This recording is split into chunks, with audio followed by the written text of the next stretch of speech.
I used to love my morning coffee until it stopped loving me back. The bloating, the discomfort, it just wasn't worth it anymore. Then I found Everyday Dose, coffee with benefits. It's real coffee blended with mushrooms, collagen, and nootropics. Now I get my morning ritual without the crash or the discomfort. The Black Friday sale is on. Get 61% off your first Coffee Plus starter kit, a free A2 probiotic creamer, and over $100 in free gifts. Plus, you could win $100 cash or even get your entire order refunded. Head to everydaydose.com/podcast or use code podcast at checkout. This is a podcast from Minute Media.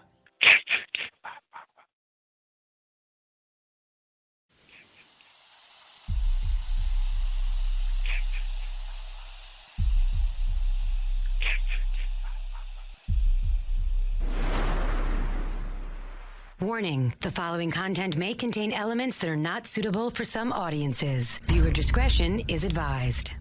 Hello, kiddies. This is yours ghoulie, John Kassir, the voice of the Crypt Keeper. And you're listening to Slasher Radio.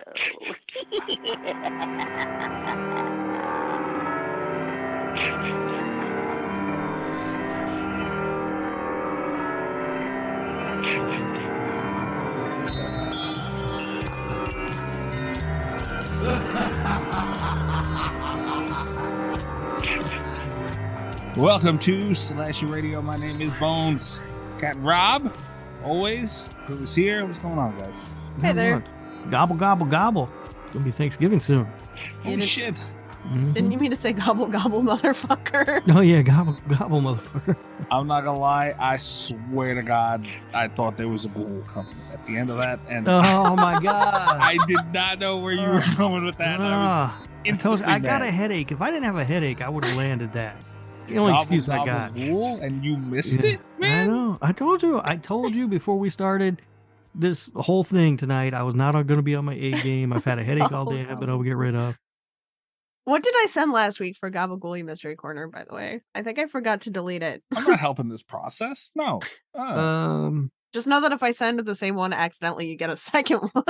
Shit. Surprise. What was it last week? It was the stupid cat, I believe. No, was it? I don't know. These things are blending together. Sorry.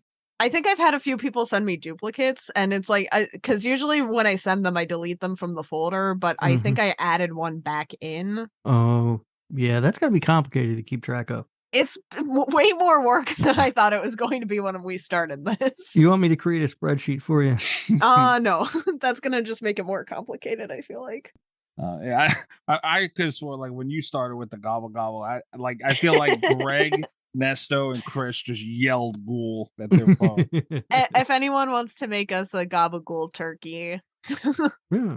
We won't have it on this Thanksgiving episode, but we'll have it soon. No, absolutely not. Didn't you get threatened, Kat, by Chris? He was gonna mail you a ton of DVDs. Oh yeah, he was gonna send me a bunch of Spiral DVDs.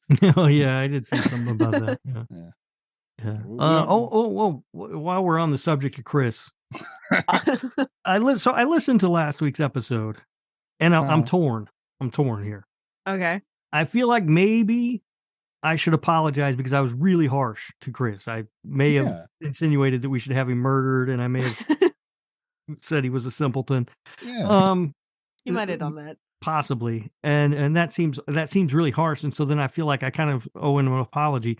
But then I remember the movie he made me watch, and I kind of feel like, fuck that guy, you know? Like, I don't have to apologize to him for anything. So maybe I apologize. Maybe. Yeah. I think that's fair. Okay. Well, I mean, considering you've only apologized once, and it was for something with me, and then you said cat molested a goat. Yeah, I apologize for that. Yeah. I think I called you a dumbass or something.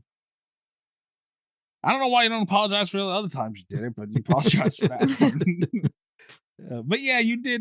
That's kind of how it came up in last week's episode too. Like, it would be fine. We're talking about the movie, then all of a sudden you threaten Chris. It's like you flashed back to the movie. Yeah.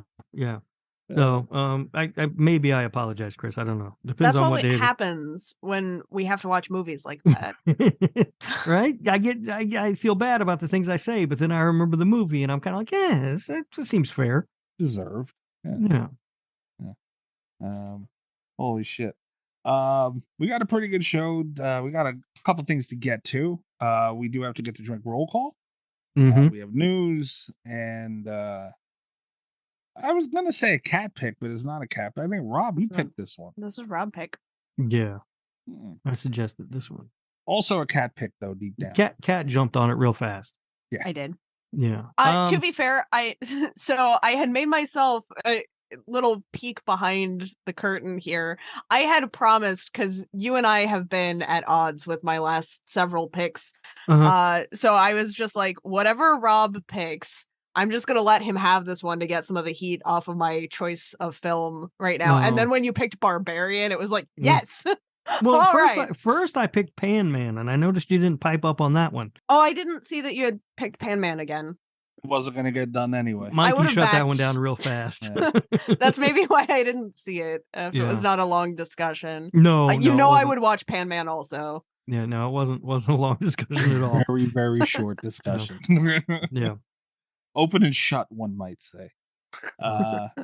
Yeah, like why do you guys do that to me? Everywhere, like Pan Man. I put off asking what we're gonna watch because I know I have to hear like a slew of shit. Yeah, it's just gonna be at least a dozen stupid ass movies that are lobbed back and forth. Yeah, like I'll ask early. Yeah, before we land on something. Also, I did the whole Thanksgiving thing, but the holidays just around the corner, and nothing better to give your family for the holidays than a t-shirt or a coffee mug with my face on it. I can think of a few better things, but you can also get those from the shop. Yeah, go get those good. Can we add a little Santa hat on there, Mikey? Oh my God. No. For like the holidays? Oh, bitch. We can start decorating you. Yeah, like just for the holidays. I can't wait for Easter. Holy shit, that is not a terrible idea, not for nothing. Also, we need to get those shower curtains up too, if we can do that, because people are it's the perfect time. People are gonna have family coming over. You're gonna want to display that with pride when your family shows up at your house. Cat, Thanksgiving, you go to a family member's house and you go in their bathroom and see Rob's face giant. What do you do? I'd be so mad. I'd leave. Well, right? There's that, but also remember we talked about how you can hang it up backwards, so I'm staring at people while they shower. On the inside. Yeah. Mr. Cat's boyfriend, who listens to this podcast, was joking about getting one, and it's like, we don't live together. You can do whatever the fuck you want. If you want Rob staring at you, and he's like, I didn't think that through. And I was like, no, you didn't. we don't live together, and we never will. We never will. Yeah. I mean, think of it this way. If you do that unwanted family member that always hangs around a day or two extra at your house isn't going to spend any extra time. Yeah. Jesus, I just piss on it. I'm just gonna piss on it. Like, I could not imagine. Like, it would be so awkward for me to stand there with my pee out, and it's like I feel like you're staring at it, and you're such a condescending prick sometimes. Like, you just talk shit about somebody's wiener. Like, imagine if it had a voice option. Oh man. I don't know if they make those, but we should look into that. Oh my God. Motion censored. Yeah, that'd be funny. Why put it away. No, that would be interesting though if I could dress you up. You realize though that type of liberty comes with, like, I could pick other stuff too. No, I know, I understand. I'm just saying, just for all my fans who want to get something for the family for the holidays. Yeah. Enjoying these like a family affair, you know what I mean? Everybody in the family kind of gathers around to hear what I have to say. Didn't Will said his wife called it the coffee mug with that weird guy's face on it? Maybe. Yeah. Not too family friendly. All right, drink roll call. You guys want to do that? I'm not drinking. I'm drinking iced tea. Okay. Yeah. Kat, what do you got? I'm drinking whiskey at the moment, but I'm gonna send a picture of what I found earlier today. Oh, all right. This is for those of you listening at home. I have found Zing Zang Bloody Mary made with vodka in a can. That's good. That's good. In a fucking can. Look at that. Is it good? I don't like Bloody Marys, but It was, you know what, for something I got out of a can, it was not bad. I think half of the fun of Bloody Marys for me is seeing like what kind of toppings you get in them. Because you know, it's kind of like winning a prize. You know, sometimes you get like celery, sometimes you get like a miniature hamburger. Right. That's kind of fun. And having one in a can does kind of take some of that away. But in terms of actual drink, I don't think it was bad. I was skeptical because it is called Zing Zang. Yeah. But I'm not a fan of the Bloody Mary myself. I just don't like tomato juice. So, you know, I'm sort of out from the word jump on those things. So here's what I found this week that I was real excited about. There's a soda that I discovered that I'd never had. I'd seen it in the store a few times and I never got one. And finally I picked one up this week. It's called Cheerwine. Have you guys heard of this? Oh God. Yeah. Yes. Yeah, it is fantastic. I've heard about that. It is phenomenal. And I'm very excited because I learned that it's from North Carolina and I'm moving to South Carolina where they're basically rivers of Cheerwine down there. So I can't wait because it's kind of hard to find around here. It's a Carolina drink, yes. Yeah, it is fantastic. And I bought some and so I got that and I poured a little Tito's vodka in there. That sounds very good. It's okay. It's okay. It kind of actually makes the Cheerwine taste a little bit cough syrupy, which I'm not a huge fan of, but I'm getting to the point to where I don't care. That's hilarious. But yeah, Cheerwine, amazing. I can't believe I went all this time in my life without ever having it. Yeah, I knew somebody who made a big fucking deal about Cheerwine. Yeah. I used to think that Cheerwine was like an organic soda because like they sold it at the health food store. It was the only place I'd ever seen it. Yeah. And I still don't know why it was there. That is kind of weird. I mean, it's not made with the corn syrup shit. It's made with real cane sugar, if that helps any. That must have been it. But Yeah. I did for a long time think that it was like a healthy soda alternative. Yeah, no. No. It's not. It's not. It's just delicious. And I've already been to their website. They have a lot of merch, so I'll probably buy a bunch of that after I move. Why do you buy fucking food and beverage merch? What's wrong with I don't know. you? They don't. I was disappointed there were no Cheerwine track suits. Oh my God. I'm buying Taco Bell stuff. Like, I've never done. I own a Dr. Pepper t-shirt or two. All right, that's acceptable. Well, Jesus Christ, guys, come on. I am enjoying my my water soluble THC, so I'm right there with you guys in a different way. All right. Yeah, I wanted to be fresh and coherent. Yeah, Cheerwine and vodka though, not bad. Nice. I mean, maybe first few drinks taste a little cough syrupy, but power through it, you'll be fine. I tried a new soda that there was like I think it was Pepsi did like a black cherry. And I really expected to like it, and it very much had the aftertaste of cough syrup. And it's like, it was fine if you kept drinking it, but the second you stopped, it's like, this is kind of gross. It would have been better with vodka, though. Everything's better possibly with vodka. Yeah. No, the Cheerwine actually does taste better without vodka, but I went I told vodka. you guys, Sunny Delight and vodka, very good. Sunny Delight. What's wrong? There's nothing wrong with Sunny Delight. It's a child's drink. No, it's not. It's a drink that's full of vitamins. It's a child's drink. Drink orange juice like a real man. No, Sunny D is better. Are you guys ready into the news? Yeah. It's time to hump the news with Rob Humphrey. He's not a genius.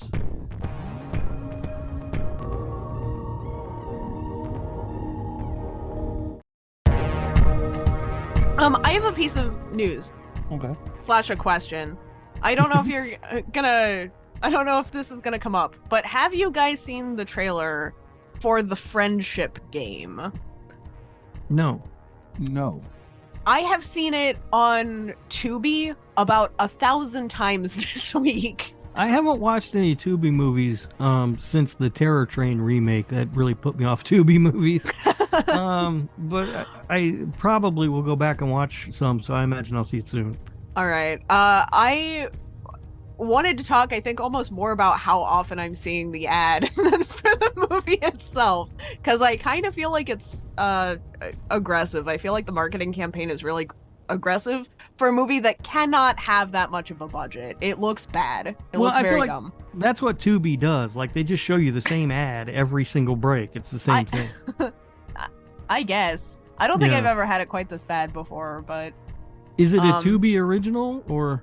I don't think so. I looked it up earlier today. It's kind of one of the reasons why I wanted to bring it up, because I can't find out like where it's being released. It says that it's a 2022 film and that the DVD is coming in on January 10th. But like, I don't know if it's getting a theatrical release. I don't know if it's streaming somewhere. Anyway, keep an eye out for the trailer, everyone. Those of you who watch Tubi, especially. Okay.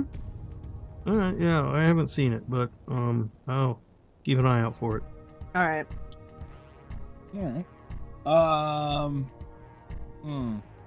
By the time this airs, this will be irrelevant. But Sweet. There's a Terrifier 2 watch party, Rob. Rob's never been to one of those. I've participated in 2 or 3 of those now. Yeah. 2 or 3. Yeah, but this one has creator director Damien Leone. I don't know how to pronounce that. Our buddy David Howard Thornton. All right. And Lauren Lavera. Okay. And Elliot Fulham. Okay. And a bunch of other people from the movie will be attending this, and it's a virtual thing. I think it's on Bloody Disgusting. Really? Yeah, they're calling it hashtag Thanksgiving with Art. Oh. Yeah, so November 22nd, you can, it's a watch party at Bloody Disgusting. They're, you can participate with that on Twitter. Mm-hmm. And, all right. What's that kid's name? Is it David Fulham? Elliot. Why the hell did I get David? Oh yeah, probably. Anyway, did you know he makes music? Really? Yeah, he's got like some albums out. Oh. Yeah. Awesome. I didn't listen to any of it, but it's out there. Good job. Yeah. That's the research I do for the show. yeah, you're very attentive. Yeah. Glad to have you here. I know. Where'd it go? Oh, there's a Bruce Fest in 2022. I know, I saw this. I wish I could go. Yeah, Bruce Campbell. Bruce Fest? Yeah, it's Bruce Campbell Festival, yeah. Oh my god, I'm ashamed of myself that I was thinking Jaws. I was thinking about Jaws. Oh. I got really excited. I'm still excited about Bruce Campbell, but in a different way. Yeah, if I'm not mistaken, it's at the Stanley, isn't it? Yes, it is. Oh, ho. All right. I've been trying to find a reason to go to the Stanley anyway, so. I almost went there. My sister lives in Denver, and I went to see her, and I was going to go, but it was a drive. Yeah, I have family out there, but I am more excited about the hotel than the family. And Yeah. Yeah. But it's if I'm not mistaken, it's a pretty pricey festival. You gotta pay Bruce Campbell, of course. Yeah. Oh, well, yeah, that's fair. I mean, it's pretty pricey, but they're showing a bunch of his movies and stuff and everything. Sounds amazing. I don't want to say anything bad about Bruce Campbell because I love Bruce Campbell. Mm-hmm. But what I will say is like he's like another Kane Hodder in a way, like where he's going to be grossly overpaid for what he does. But the reason I give him the skate by for it is he's fucking Bruce Campbell. He earned that. Mm-hmm. He's also really entertaining. Yeah, absolutely. You're getting every dime worth. I will say this. I love Bruce Campbell. I've never met him. I do know people or heard from people who have gone to meet and greets with him. Very mixed reviews. Oh. I have heard some people say that he was super friendly and very funny, and they had a nice little, I mean, it's not like when you go to these conventions or whatever, you get a ton of time to talk to people, right? You get a couple of minutes, right? But he was very nice and funny and everything. And then I've had other people say quite the opposite about Mr. Campbell. So I don't know. I've heard more so the opposite. Yeah. The way I always looked at it is, I'd imagine the people who have good to say were at the beginning of the day. It could be. And because he seems like a very, like, when he's done, he's done. Yeah. And he's gonna let you know, like he's not gonna hide it because he's Bruce fucking Campbell. And like I said, man, you know what? The reason I don't give a shit for it that as much as Kane Hodder is because he deserved it. Kane Hodder did a great job as Jason, not taking it away, but let's be honest, Bruce had to do a hell of a lot more than Kane Hodder. Kane Hodder and also Victor Crowley. It's true. Bruce Campbell still did a lot more than Victor Crowley as well. So, yeah. But no, I love Bruce Campbell. I do wish I could go to this. I think it would be a lot of fun, but it is pretty pricey. December 1st, 2nd, and 3rd. Yes. And I certainly will not have any money at that point in time. Me either. Wednesday. The name of the movie, not the day of the week. The reviews are out. I guess people got their early access or whatever to this. I was gonna ask, like, is it even out yet? I thought it's this week. Yeah. No, I think this is like critic reviews or whatever. So Right. what people are saying is and you guys have been vocal about you worrying with Tim Burton having it. And the reviews mostly apparently are Netflix series not quite mysterious or spooky enough. That up to par with what you guys were talking about? Yeah, that sounds about right. Yeah, I guess that's part of it. I don't know. Tim Burton's just lost his touch. Whatever touch he had is just gone. I think like his movies just now I have no interest in. Because I can even see like the whole mysterious and spooky thing. It's like I know that a lot of kids, you know, watched Tim Burton stuff and got scared when they were little, but it's never like I've wanted to watch a Tim Burton movie and be scared or spooked. But his early stuff had a charm that I don't. That's not there anymore. I never really thought of his stuff as scary either. Like to me, it's always just been more quirky. Yeah. And so from the beginning, I felt like that quirkiness feels genuine in those early movies, and then lately it's felt really forced. Yeah, I can agree with that. So I think that the complaint is a little bit strange, but also I'm not surprised if you were going in expecting something spooky and mysterious that's not what you got. I mean, I would say the spookiest movie or the scariest movies he's made is probably Sleepy Hollow. Sweeney Todd. It's not scary or spooky at all. Sweeney Todd is scary and spooky for another reason. I feel like the word spooky with the Addams Family isn't necessarily what the word spooky means. It's more of like a feeling. You know, it's like right there in their song, though, isn't it? Yes. Aren't they creepy and the kooky, mysterious and ooky? Yeah. Something spooky. They weren't going to scare you. All together, yeah. Yeah. Good polecat.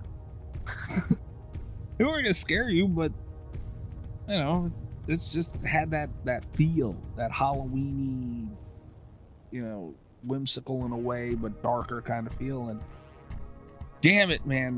Right, it's to me, it's like the Munsters, right? Yes. If Rob Zombie had tried to make a Munsters movie that was like legitimately a scary horror movie, it would have sucked because that's not what the Munsters were. Yeah, it's the same. The Addams Family's the same thing. That being said.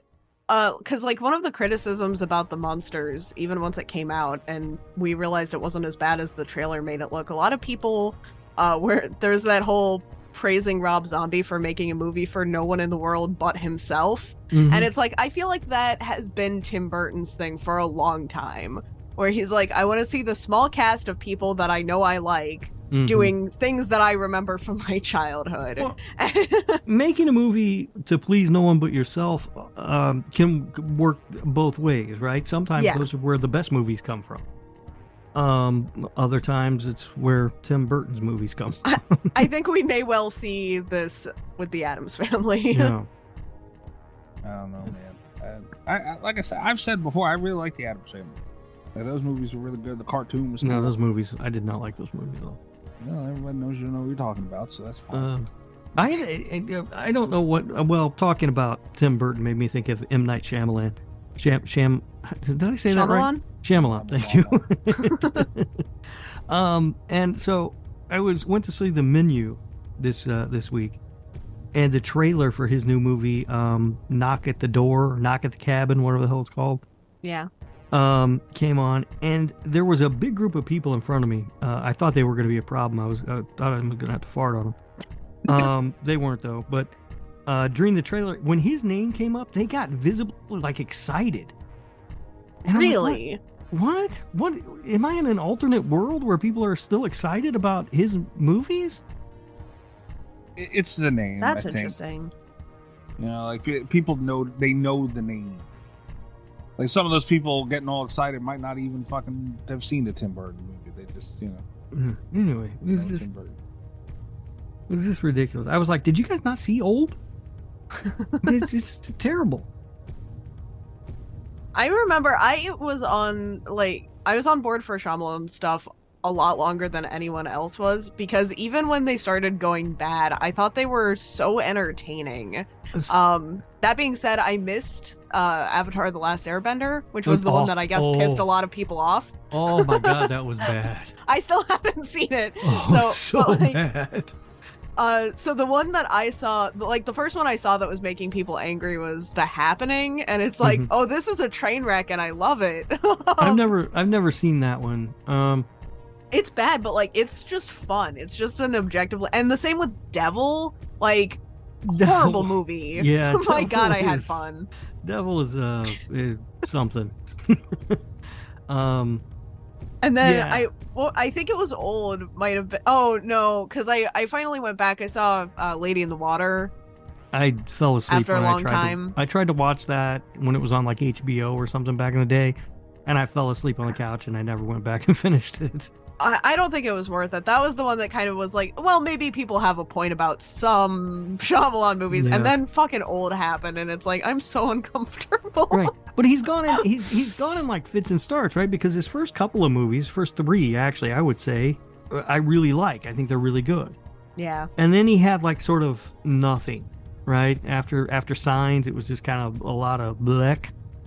Yeah. And then he had Split, which I really liked, Well, it was good. and The Visit, which I thought was really good.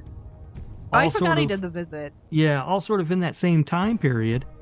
And so then I was getting excited about him again, but then I saw Glass, and I don't remember the order that all these came out, but Glass was a disappointment. Yeah. And then Old was just awful. And Old wasn't even, because like I knew you saw the trailer and you knew Old was going to be bad. I didn't think it was going to be that uncomfortable. Right, like I thought it would be. I didn't expect it to be a great movie. I thought it might be a fun time, but it's not. Yeah. It's just bad. Yeah. And this Knock at the Knock at the Cabin? Is I that think what it's called? Yeah. It looks bad.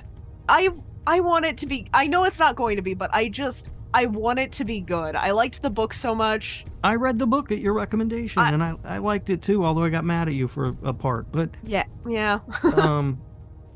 yeah, it just. And I looks- like the cast. I think they I did some do, good do casting. you? Really? Like Dave Bautista? Okay, no, maybe not. Yeah. And in I the like book, Jonathan Groff. in the book, the one guy, like the guy that Dave Bautista's playing, is like, he's not described like Dave Bautista at all.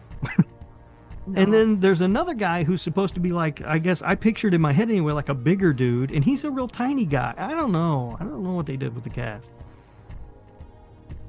It looks like Wen's gonna be really good though, and I like Jonathan Groff. I want to like it. I want it to work. My hopes are not high. Yeah, we'll see. We'll see. I mean, I'll see it, I'm sure, but we got way away from Tim Burton Oh. Wednesday, didn't we? A little bit, yeah. Yeah. That's okay. Moving on from that. Welcome to Derry. Apparently, this prequel series going to HBO, It prequel. I'm sure everybody's aware of that. We've spoke about it before. Mm-hmm. It's going to be demented scares, is how it's described. Okay. I just sent you guys an image in our group chat.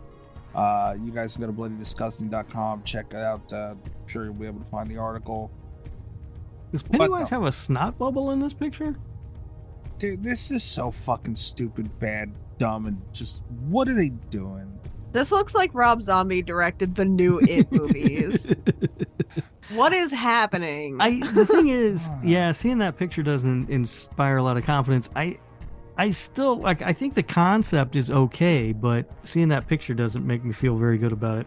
No, none of it's Yeah, this okay. picture's making me kind of I like the idea of going back and exploring the other tragedies that happened in Derry in the past. Yeah. Why not? I do too, but you know what? If it's gonna, like, you knew it was gonna be this. You knew it was gonna be this. This is what they were gonna do.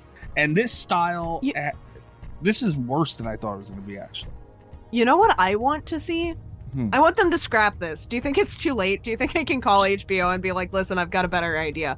I would love to see, like, the past tragedies. Specifically, I would love to see a focus on the racism in Derry, the generation before, and I would like it to be directed by Jordan Peele. Okay. I mean, it might not be too late to stop this. It is Warner who shit-canned Batgirl, even though it was completely finished and ready to be released. Well, maybe. I'm gonna rate them. Yeah. I don't know, man. They should do it without Pennywise. Don't put him in it at all. Like, honestly, if this is the style they were gonna go, or a different version of Pennywise, right? It doesn't have to be the clown, because he's not really a clown, right? So they could have made it anything. I don't know, man. Of course, he has been a clown for a while, right? I don't know. Wasn't he a... I didn't read the book. I assume that information's in the book. I didn't read it. I saw the 3 movies. They should have named it something else. Name it something else, do something else. It might not have got the attention, but if you do It'll be it a whole right, different thing then. there you go. Do the same thing you're doing right now. Don't call it it. Don't mention Derry. Don't bring up Pennywise. You're being too precious with it. Dude, it is a big part of horror, dude. It was a cornerstone. I know, but I'm just saying, they already made it Chapter 1 and Chapter 2, which you hated. So what difference does it make whether they do this now? Because they're still doing it. Once something's ruined, it's ruined. But stop! You don't gotta make it worse. Yeah, these series don't always ruin things. I mean, Bates Motel is a really good follow-up to Psycho in a prequel form that doesn't time-wise line make any sense, but still.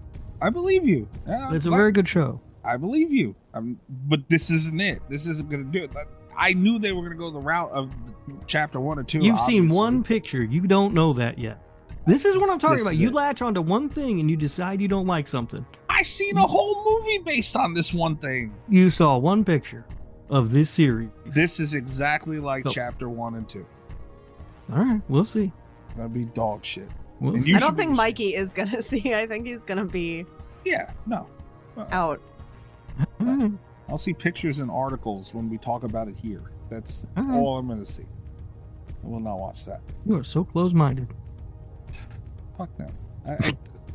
Like this whole, like, I really that might be one of my biggest beefs with a franchise. Well, a franchise. You know what I mean. Anyway, moving forward. Scream 6. Jenny Ortega teases a Scream 2-esque Ghostface chase sequences. Yeah, I saw this. I don't know, what is she referring to in Scream 2 that's a great chase? I don't remember that. I was going to ask you guys. Is there some that great whole chase? String of words made very little sense to me. Yeah. I was like, is there a great chase scene in Scream 2? I don't think so. I mean, Courtney Cox. Guess? Maybe, I mean, I guess. But not more than any Scream movie, right? Or any horror movie, really. I mean, there's nothing special about that one. It's fine. Like, I like Scream 2 a lot, but I never like, the epic chase sequence of Scream 2. Yeah, I don't understand that quote. What I want to know is, are they going to have somebody sing in the cafeteria? They might. I hope they do. Mr. Cat's boyfriend will rage quit. He'll leave the theater, I think, if he has to see any more cafeteria singing. Mr. Cat's boyfriend guy ain't got no game. I don't know how you ended up with him. That's how you woo the ladies, man. Mr. Cat's boyfriend guy did not accept the terms in the negotiation that we were trying to work on. So, Mr. Cat's boyfriend guy, I will cattle prod you. Do not stop. Do not be mean to Scream, my friend. Come on out. But we've done enough for Friday the 13th. I don't know. I mean, I read she said it was going to be more action-packed and, I guess, gorier.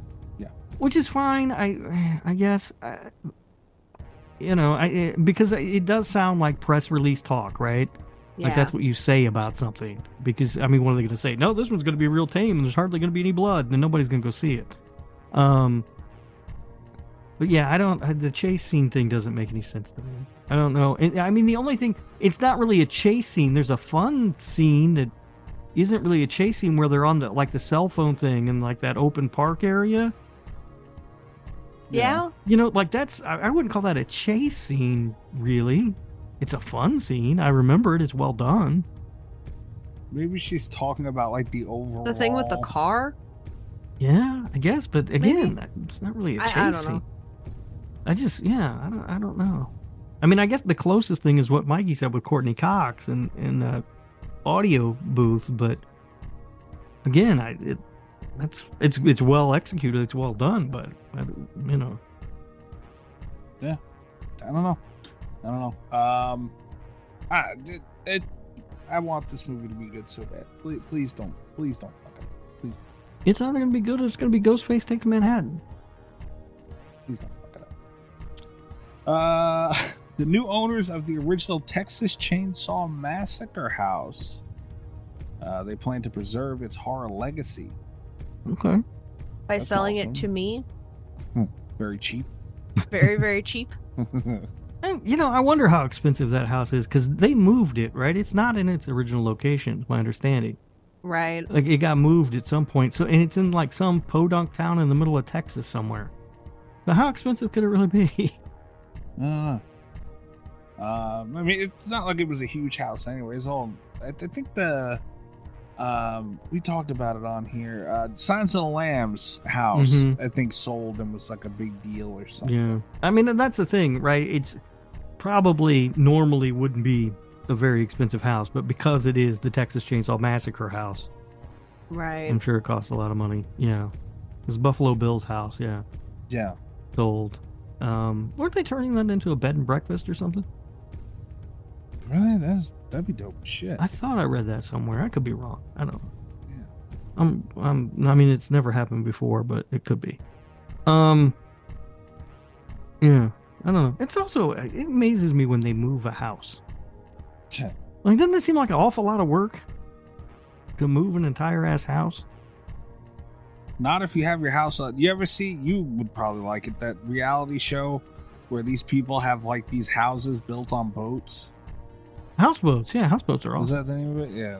That seems like something you would like. Yeah, they just have a whole fucking mini house. Yeah, well, it depends. Like some of those are nice, and others are just like floating trailers. Yeah. Yeah. Did you ever live on one of those? No, but I've been to one. My Really? when I was a kid, follow me here. When I was a kid, my stepmother's grandparents owned one on a lake in Tennessee.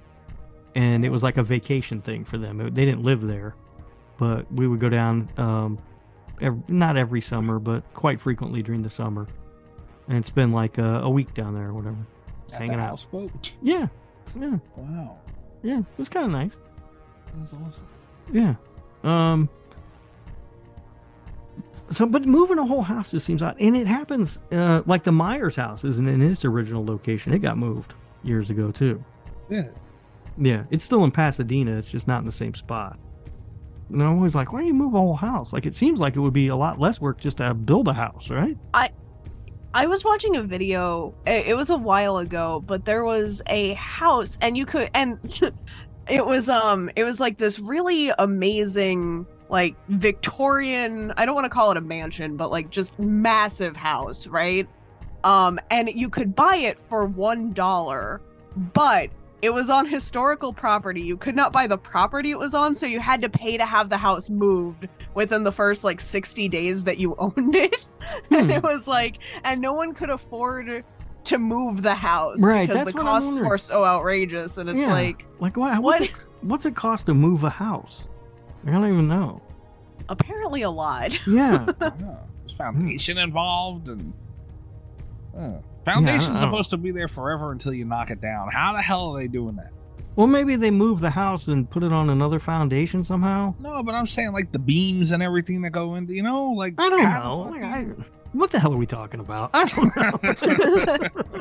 Rob, please explain to us. Yeah, I have no idea. Go, Mikey. You're gonna have to get on another weird forum thing and get some questions answered for us. I'm gonna get banned from one of those one day. They start blocking me from all forums everywhere. This, of all the ones that you've done, this one, it would actually be the one that actually makes the most sense for somebody to post in such a forum about, though, like the cost of moving a house. It's not, how long turtles can fuck or whatever. What did I? What goes on in Rob's head, do you think? That's what it was. It was from Black Christmas. Remember? She says it she tells the dad. Yeah. About the turtle that can have sex for 3 days or whatever, and then Mikey went and asked some people. I had forgotten you asked about that. I'm gonna have to figure out my password to that account because I don't remember the answer to that. I kind of want to know again. I don't remember. Yeah, funny enough, I don't remember the answer either. You'd think that's information that would stick with me, but it didn't. I want to find another turtle forum, make another account, and ask again, and we'll cross-reference. We've got way off topic. Yeah, I have a feeling We're that's in a going to mood happen today. this show. It's just the mood I'm in, I guess. I don't know. I put you in a good mood, see? No, you didn't. Yes, I did. I think it was vodka put me in a good mood. That might help. I sent you guys something else on in the group chat. You'll be alright. It's Friday the 13th for me. Okay. Creepy Duck. Uh-huh. At Creepy Duck Art, A-R-T, on Twitter. Apparently he made a Crystal Lake for that TV series on Peacock, and he made a poster for it, a design art, and it looks awesome. Yeah, I saw this. It does look really cool. I like how they did that. Yeah. It's for people who haven't seen it, it's like a young kid standing at I guess on the shore of the lake or whatever, and then his reflection is the reflection of Jason Voorhees. Yeah, it looks really cool. I like it. I don't even know if they'd be allowed to do that. I might have to reach out to Larry Zerner. I don't know. I don't know what they can and can't do. I have no idea. Yeah. It's so confusing. Might have to reach out to Larry again. Maybe have him on and break everything down. Yeah. Because, I mean... see, and this is the fucking problem. Because it looks cool. If that's what it is, I'll be down to watch it. But it's not, like, can they even have Jason in there? I don't know. I have no idea. We have no idea. We don't know. No clue. I do trust Brian Fuller, though, as we talked about. He had full control of Hannibal. Well, yeah. I mean, I don't know what the rights are, but for the most part, the character of Hannibal, like he had it. He could do whatever he wanted. This is a fucking mess. We don't know what they can and can't do. Yeah, we'll see. I'll check it out. I mean, I will too. Yeah, I'll give it a go, man. Also, I forgot to tell you guys. Or maybe I did in the group. I don't remember. My Grandma Bones' birthday had just recently passed. Yeah, I wished her, sent her birthday wishes, and you didn't share them with her. You son of a bitch. Yeah, I tweeted. That's another thing, Kat. Maybe you should be aware of this as well. I tweeted for people to, send funny happy birthday things to my grandmother on Twitter. Yeah. And Rob said, correct me if I'm wrong, I don't remember exact. Happy birthday, Grandma Bones. Sorry about your grandson. Yes, that's correct. Yeah. I actually saw that. Everyone was very nice, and did you see Domi's? I was nice to your grandmother. I thought that was the requirement. Yeah, fuck me though. Did you see Domi's tweet? No, I didn't. Oh, I tagged you. Oh, I missed it. Oh, that would affect the power ranking. Ooh. What'd Domi say? I gotta find it. I don't remember. I'll show you later. All right. I forgot where the hell I was going with all. Oh, yeah. So I told her about the Crystal Lake thing that's happening, and just kind of catching her up on everything that's been. And she was very excited, and I showed her a scene from Terrifier 2. And it was the bedroom scene, right? Yep, with the salt and the yes, yeah. And man, I wish I had another phone to record her reaction. It was so funny. Did you make your poor grandmother throw up on her birthday? No, but she was watching it and she was, like kind of eye rolling and like, oh wow, look at what they're doing. And then she just went, no. She did not, she thought it was funny and cute, but I feel like that's meaner to your grandmother than what I said. She was in shock at what he was doing. And when he came back with the salt, she went, "You gotta be kidding me." Very funny. Yeah. That would have went viral if I would have got her reaction to that. That shit was great. That's funny. Yeah. Well, we're done with the news. All right. So You know what that means. Yeah. Well, first it means Rob has to get a drink. Oh. No. We got the Gabagooli thing, right? Yeah. I see. Mikey almost got by. I almost was like, I thought we were getting into the movie, but Kat was ready. I'm surprised. Yeah, I was ready to go. okay. It's not break time yet. I thought it was break time. All right. So make it break time. I think one of these might be a duplicate, but we're gonna see how it goes. I feel like we have a natural built-in break time. Okay. Here we go. All right. Let's see. This is the portion of the show where I get made fun of for being Italian. That's a good one. And that doesn't get used too much. No, That's good. I like it's that. a little bit different this week. Yeah. What the fuck generated that laugh? You enjoy this one a lot. I do. I like that one. I like that a lot. It's from an account called Hardcore Italians. They're getting a follow. Oh no. Okay, when Rob followed the Tom Atkins account, the Tom Atkins shit just fucking exploded from his on his timeline. Great. This might be the end of the segment. Yeah. This might be the end of the show. Finally, a universally. Okay, that one. That one's kind of funny. For everybody listening, these go up on the Patreon, so our patrons can be involved, even though they're partly the ones doing it. In this, do we call it fun? I don't think it's fun. It's a celebration. No, it's not. It's a celebratory extravaganza. It's people sending memes making fun of me for being Italian. Is what it is. All right. So yeah, now I'm following that account. All right.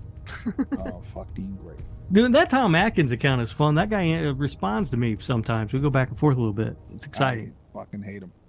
You know, the good thing is, for me, the only good thing that comes out of this is Rob will just start sending them to me.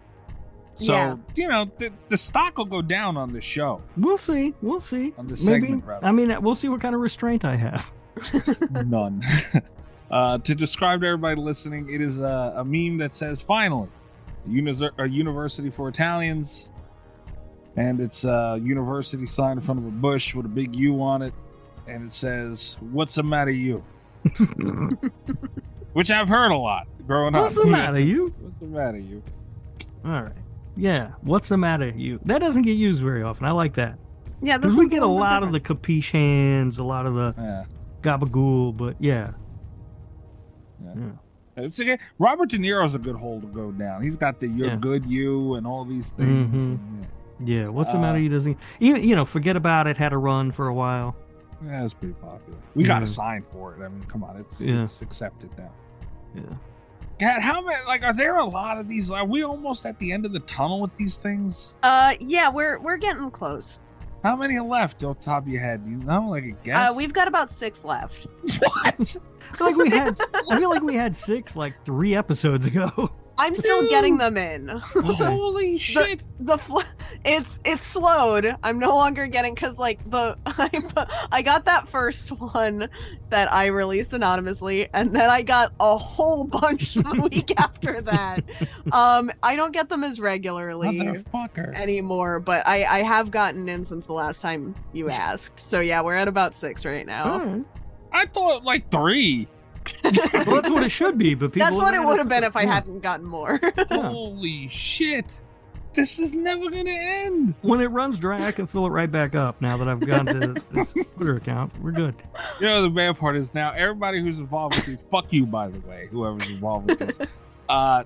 They're gonna follow. Like this page is gonna get pretty good followers. They should pay us. Well, they've got 19 followers right now, so. Oh, they definitely need to pay us. Come on, they're gonna get at least 5 from this episode alone, bare minimum. Oh, fuck me. All right, that's it. We're done. Yep, break time. Oh, Rob said break time, so. Break time. This is the natural break time. We always take a break at this point in the episode when we record it. Don't shake it more than twice. I shake it to completion. God damn it.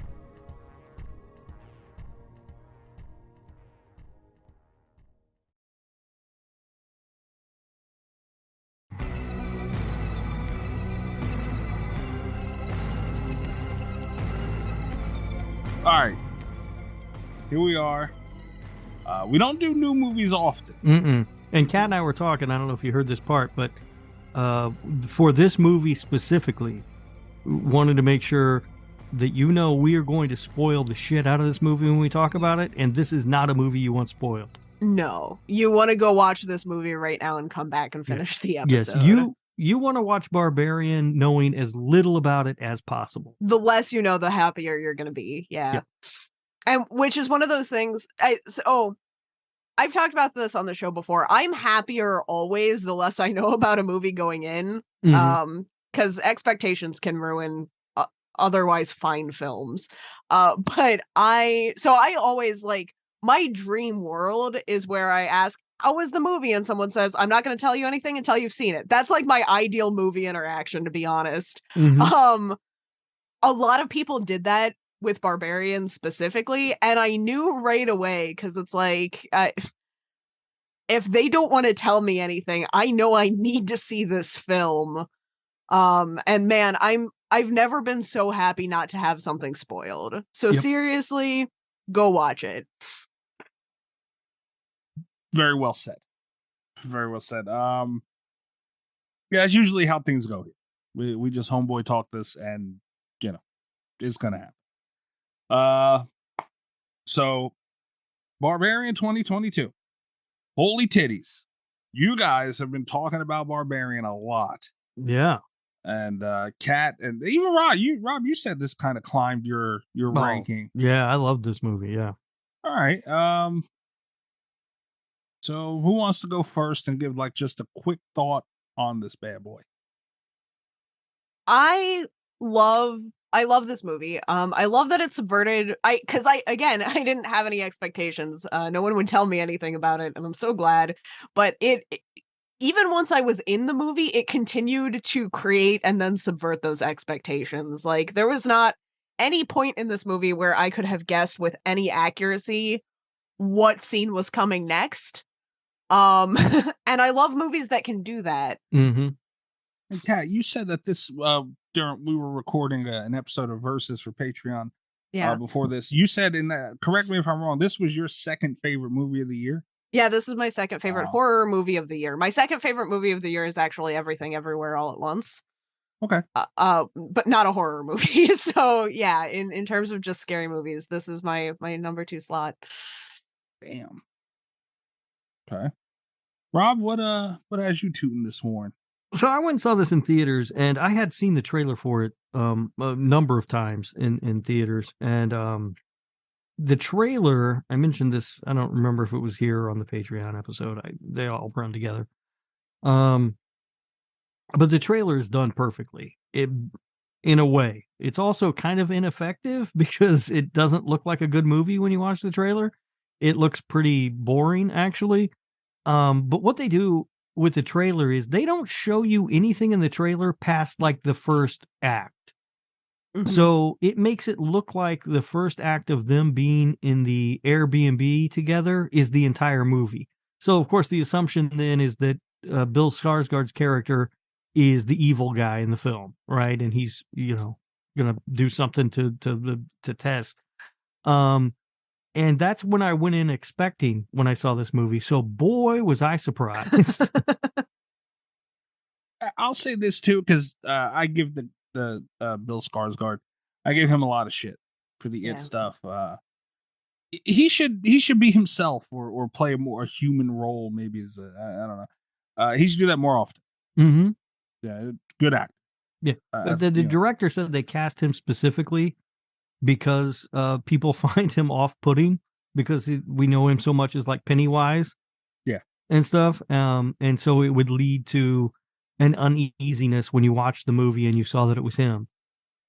Because the trailer shows you nothing that happens beyond the first third of the film, and they really leaned into that with the movie too. Like they wanted you to think that's what the movie was going to be. Yeah.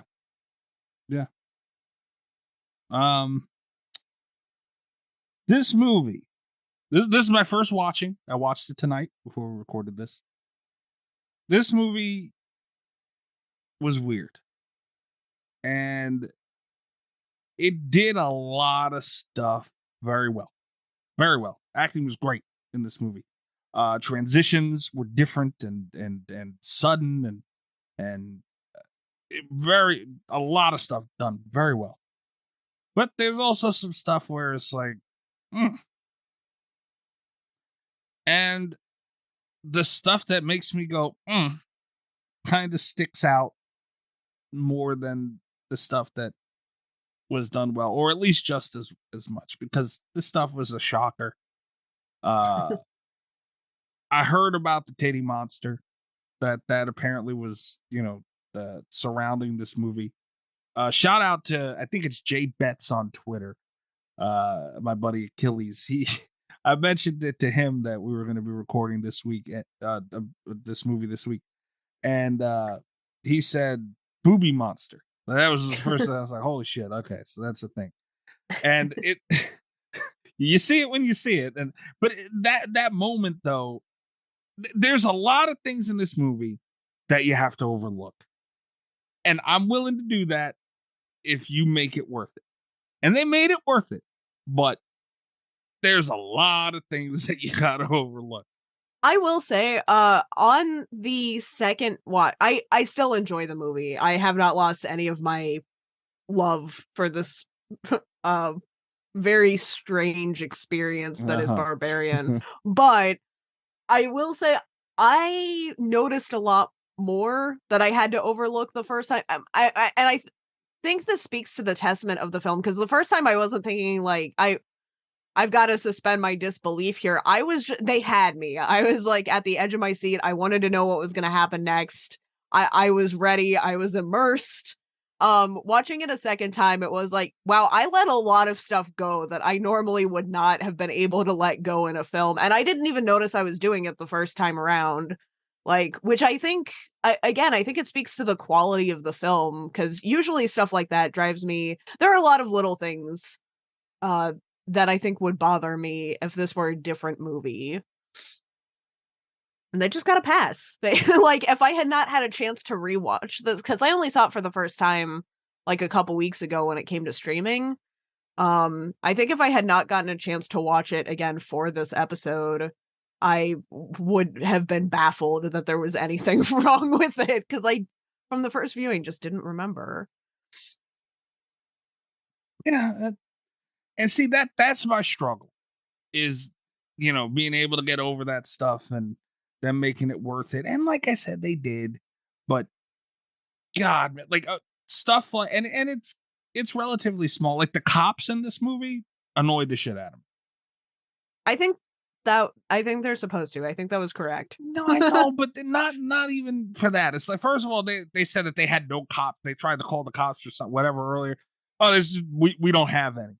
What the fuck do you mean we don't have, so nobody's gonna come? No, we're just, no, fuck. Well, I think that the idea there is that it is this underserved, rundown community that's full of crime and everything. And when they get calls from there, they're just not taking it seriously. That was actually something that I noticed that I appreciated more on the rewatch, is how much of a presence the city has. Okay. Because of the stuff like the cops. And then when you finally meet the cops and they're still not taking her seriously, the just like horrified reaction from the woman interviewing her, I think was a lot more effective. And even like their discussion about artists, when he explains that he's staying in the house to try and not to look into the area that he's in, but to be close enough to look for new areas to kind of bring artists into on the outside of that. I think there are just a lot of little nods to just how like poorly underfunded this area is. And it felt, I think, very real. Yeah. I mean, they talk about that, Jeffrey Dahmer, they talk about him and had he operated in any other neighborhood than the one he did in Milwaukee, he would have been caught much sooner. But because he operated in an underserved, mostly Black and Asian neighborhood, it just wasn't picked up upon. I mean, that sort of thing happens in real life all the time. Okay, but I don't know, guys. Underserved is one thing, and the Dahmer thing, The cops went. They were just incompetent and racist and stupid and all kinds of things.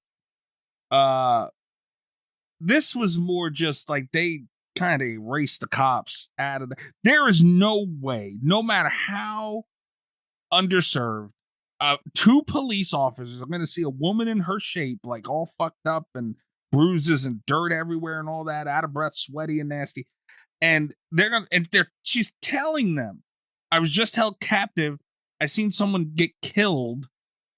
There's no way that's going to just be dropped like that. Ever. I think it might be. I don't think it the writer-director, who is, I'm trying to find his name, Zach Kreger, who wrote and directed the film. One of the things that he started this screenplay on, or based it on, was an actual experience that happened to him where he got to an Airbnb and he was locked out, and a cop came by and asked if he needed help, and he said, "Yeah, I'm renting this Airbnb and I can't get in. I'm thinking about just breaking in," and the cop just went, "Yeah, don't break in," and then drove off and did absolutely nothing to help him. I don't know, guys. I also like. You're giving the police way more credit than they deserve, Mikey. I'm not. I understand, but come on. No one's coming. Even if no one was coming, they would never. First of all, she never. Coming. She didn't say no one's coming. She said we don't have any units available right now, and I think it was a very important point that that Tess asks. She's like, "So you're not sending anyone?" Right. And the woman very calmly repeats, "We don't have any available units right now," which I think is like, I think the fact that they didn't say no one's coming for you, they gave you like one of those bullshit bureaucratic answers. Same thing. It's not the same thing though. Like from a storytelling perspective, it's very realistic, I think, because it's they didn't say no one's coming. They said they don't have any available units right now. With no instruction, which I think kind of, it points to the understaffed issue. It points to the fact that she's not being taken seriously. And I think another really important thing that you're kind of overlooking is that they tell her, they hint at it first, and then they actually tell her that she can go sleep it off at the station. Yeah, they thought she was on drugs. I know. Yeah. She didn't look like a drug. That's the thing, too. Like they say, she looked nothing like a drug addict. Okay, but if you see I think that's kind of the thing. Like, we know what she's been through and we see where all of this stuff has come from. They are already seeing what they want to see. They've written her off as someone like unhinged with crazy eyes, yelling at them, insulting them, accusing them of not doing their job, which they haven't done, wearing dirty clothes, and like they just are. I think that might be why I like the movie. Like, a big part of it, because that just sense of helplessness from the people that are supposed to help you, you know? Also worth noting, Georgina Campbell has fantastic crazy eyes, and she might have a slashy in her future. That is hilarious. Yeah. I don't know, Kat. I didn't see that because I've seen a crackhead before. She disheveled, yes. Crackhead, no. She was speaking perfectly. Yeah, I just didn't. They hit that tone you're talking about though, of that helplessness, but I just didn't like how they got there. I would rather have this any day than I don't have cell phone service. Like, I think this was a really inventive, because like to do a horror movie, you've got to get the cops out of the way. And you know, there are a lot of really dumb ways to do it. There are a lot of things we've seen a lot. But I think even they kind of touch on it, because it's like, she doesn't have her phone. She doesn't have a way to call for help without like staying inside the house. And she's determined enough to go get help from the police anyway. And they're still written out of the picture. And I think the way that they did it was not only like a nice change of pace, but I think it really helped sell some of the themes of the movie, you know? Yeah. And again, much like Jeffrey Dahmer, not only that, they picked her up at a gas station and drove her back to the place she was trying to get away from. And then just left her there. Like, what the fuck? God damn it, man. Another thing that I wasn't crazy about was that, you know, the daylight comes, she's driving in the rain and all that, and it's really storming bad. Daylight comes and she can't believe the shithole area. Like, I'm pretty sure you could notice that. even in a rainstorm. It's like I probably would have U-turned out of there. Like, I'm not staying anywhere around this area. But again, that's kind of nitpicky. I didn't take a lot of notes mostly through this movie because I was just sitting and taking, and it was done very well. I don't want people to think I didn't like this movie. Mm-hmm. You know, it was done very well. My first real note, other than you know, a couple of little things, was that camera in that basement room and the bed, dude, that was fucking creepy. Yeah. Yeah. Unless you're AJ, then you're just measuring for extra square footage. That fucking guy. We'll get to that. That was so fucking funny. It did bother him. He's like he moved the bed around so he could measure. Dude, like that was done so fucking well. And you would think it's easy to make something look really creepy. It's not. You know, but the simplicity of it, it's like if you just put a bed and a bloody handprint in the bucket, that's what. But the camera's like, what the fuck went on right here? And I love the like I love the juxtaposition between those two scenes where she sees the camera and she gets it right away. Mm-hmm. And she can't even talk about what she saw down there without shaking, and she's terrified. And then the fucking tape measure, like I just well, that goes back to what she says at the beginning of the movie, right? Men and women walk through the world in a different way. Yeah. And they nailed it with that scene. They absolutely they had it. Now, my first note that I took was actually about Bill Skarsgård's character, and it was in the beginning scene because I have so been that guy. Because I know that so many guys are shitty, I try to overcompensate for that, not to come off as like a creepy dude sometimes, and you end up coming off even that much more creepy. You know what I mean? Like you're trying to settle somebody to, you know, like, yeah, you're cool. I'm not, I'm not a weirdo or whatever. And you just end up being socially awkward and a complete weirdo because of it. I've been that guy in a number of different situations. Yeah, I see that. Yeah. Yeah. And the thing is, too, once you start going down there, it's like a snowball rolling down a hill. Like you can't, there's nothing you can do to reverse it. The wine bottle. Yeah. It's like, stop, please stop. Yeah. Yep. Just stop talking. Yeah. But you know, but that whole thing was done really, and that's what I mean. But the acting in this were really fucking. It was great. No, it's a talented cast. Yeah. Oh man, and that's what because you know. I want you to grab my attention right out of the gate. And that's why I was happy. I only took 2 notes, and one of them was how much of a shithole the neighborhood was. And I was in for the movie. I didn't take another note until the dude was running, "Hey, little girl," or whatever, you know, the homeless guy. Mm-hmm. And that's a good portion. So they had me invested. Great story. The setup was phenomenal. It's like, you know, it's such an awkward situation on so many levels. Of it just happening in the first place, and you got nowhere to live and to sleep, and you know, then you got the whole, you know, guy staying with woman, stranger danger thing going on. Yeah. So they did a great job, man. This setup was fucking phenomenal. And then go ahead. The double booked Airbnb thing is becoming a real trope fast, though, isn't it? There's been like 3 or 4 movies based on that same scenario that'll come out this year alone. Seen any others? Really? One stars Winona Ryder, I know. I can't remember the name of it. I almost went and saw it, but I didn't get a chance before. It was in theaters for like a blink of an eye, and I missed it. And then I've heard of at least one other, maybe 2. I mean, it's really becoming a thing. That was it was something I thought Mikey was going to bring up, and he didn't.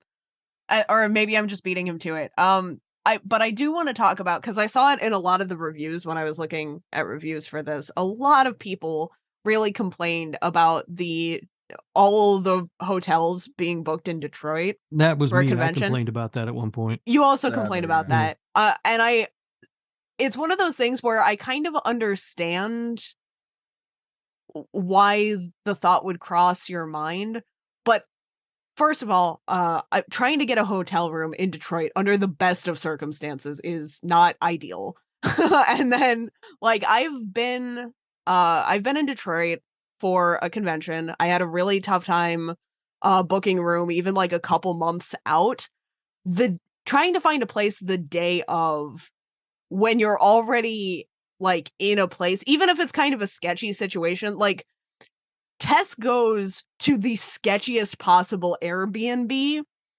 She's obviously not super concerned about that kind of thing until she gets there and the situation is also sketchy. I honestly kind of understand why it's like after you've made a call, we get to see her make one. She might have made more than one. Like even a few rejections from a hotel, it only takes like the couple highest rated hotels being overbooked for you to want to give up. Like I don't think that people seem to be taking that scene really literally, where it's like there's no way every hotel room was booked in Detroit, and it's like no, but you're gonna feel really hopeless after you call like 2 or 3, right? That's like, why you get on like hotel.com or whatever and find your room that way. That's what I did when I stayed in Detroit. Lovely place, had a casino and everything. That was another thing that, yeah. And again, not they made it worth it. I'm not saying like, oh, how could they, like we have to overlook things in horror movies. Right. All this stuff to me, right. I disagree with you about the cops. The neighborhood, I see what you're saying. Probably, and the hotel thing bothers me, but to me, that's all nitpicky little stuff. Like I'm overlooking that in a heartbeat. I've looked over much more for much less in a horror movie. Well, you look over a lot of stuff, Barb. I don't know what that. I don't know what you mean by that, sir. Everything else, I'm a little more tied to reality. But no, again, I'm not saying it ruined the movie and it made it bad or anything. It's just stuff we had to overlook. But it bothered me. I'm like, God, man, I don't know. But like Kat said, it's better than not having cell phone service for some mysterious reason or whatever. You start to bother me. Already bother me.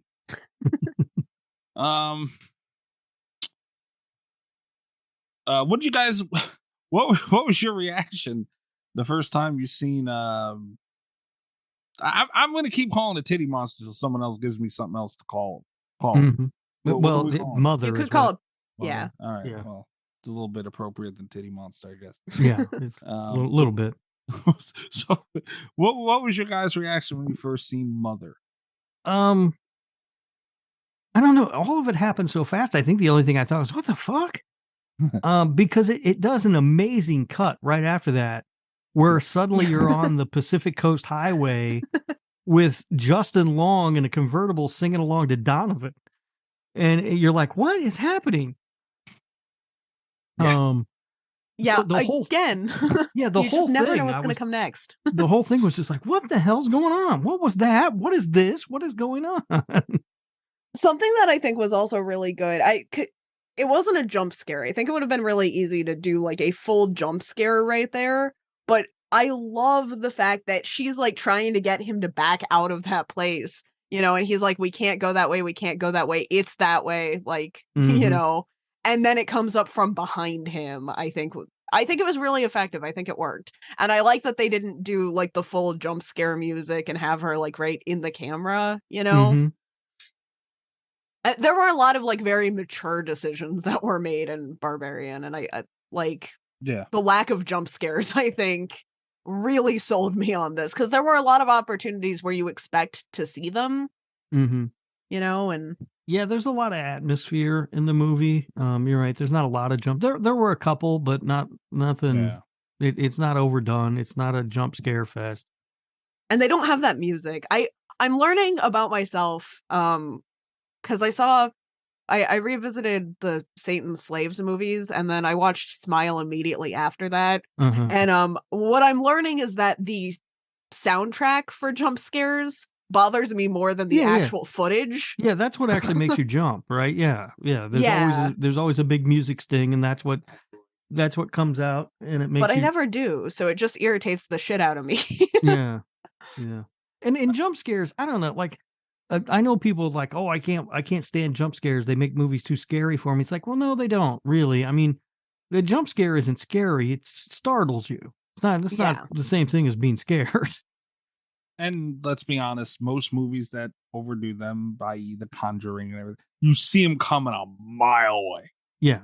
Yeah, a good portion of them. I gave, what was it, His House? I gave them some points for, that's a good term for a cat, maturity. And Yeah. for not taking, like, because you look at it, you're like, oh, it's coming.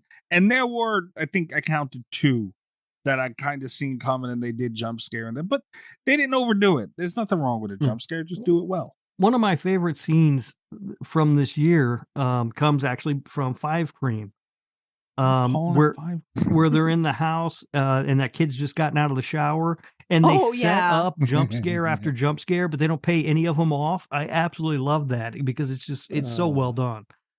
You know, he opens the refrigerator and you're expecting the guy to be there when he closes the door, but there's nothing. It's just not. Yeah, it's just a series of him doing that kind of stuff. It's fantastic. Yeah, I love that shit. Scream's so good, man. You shame on both of you. Well, see, I said it was good.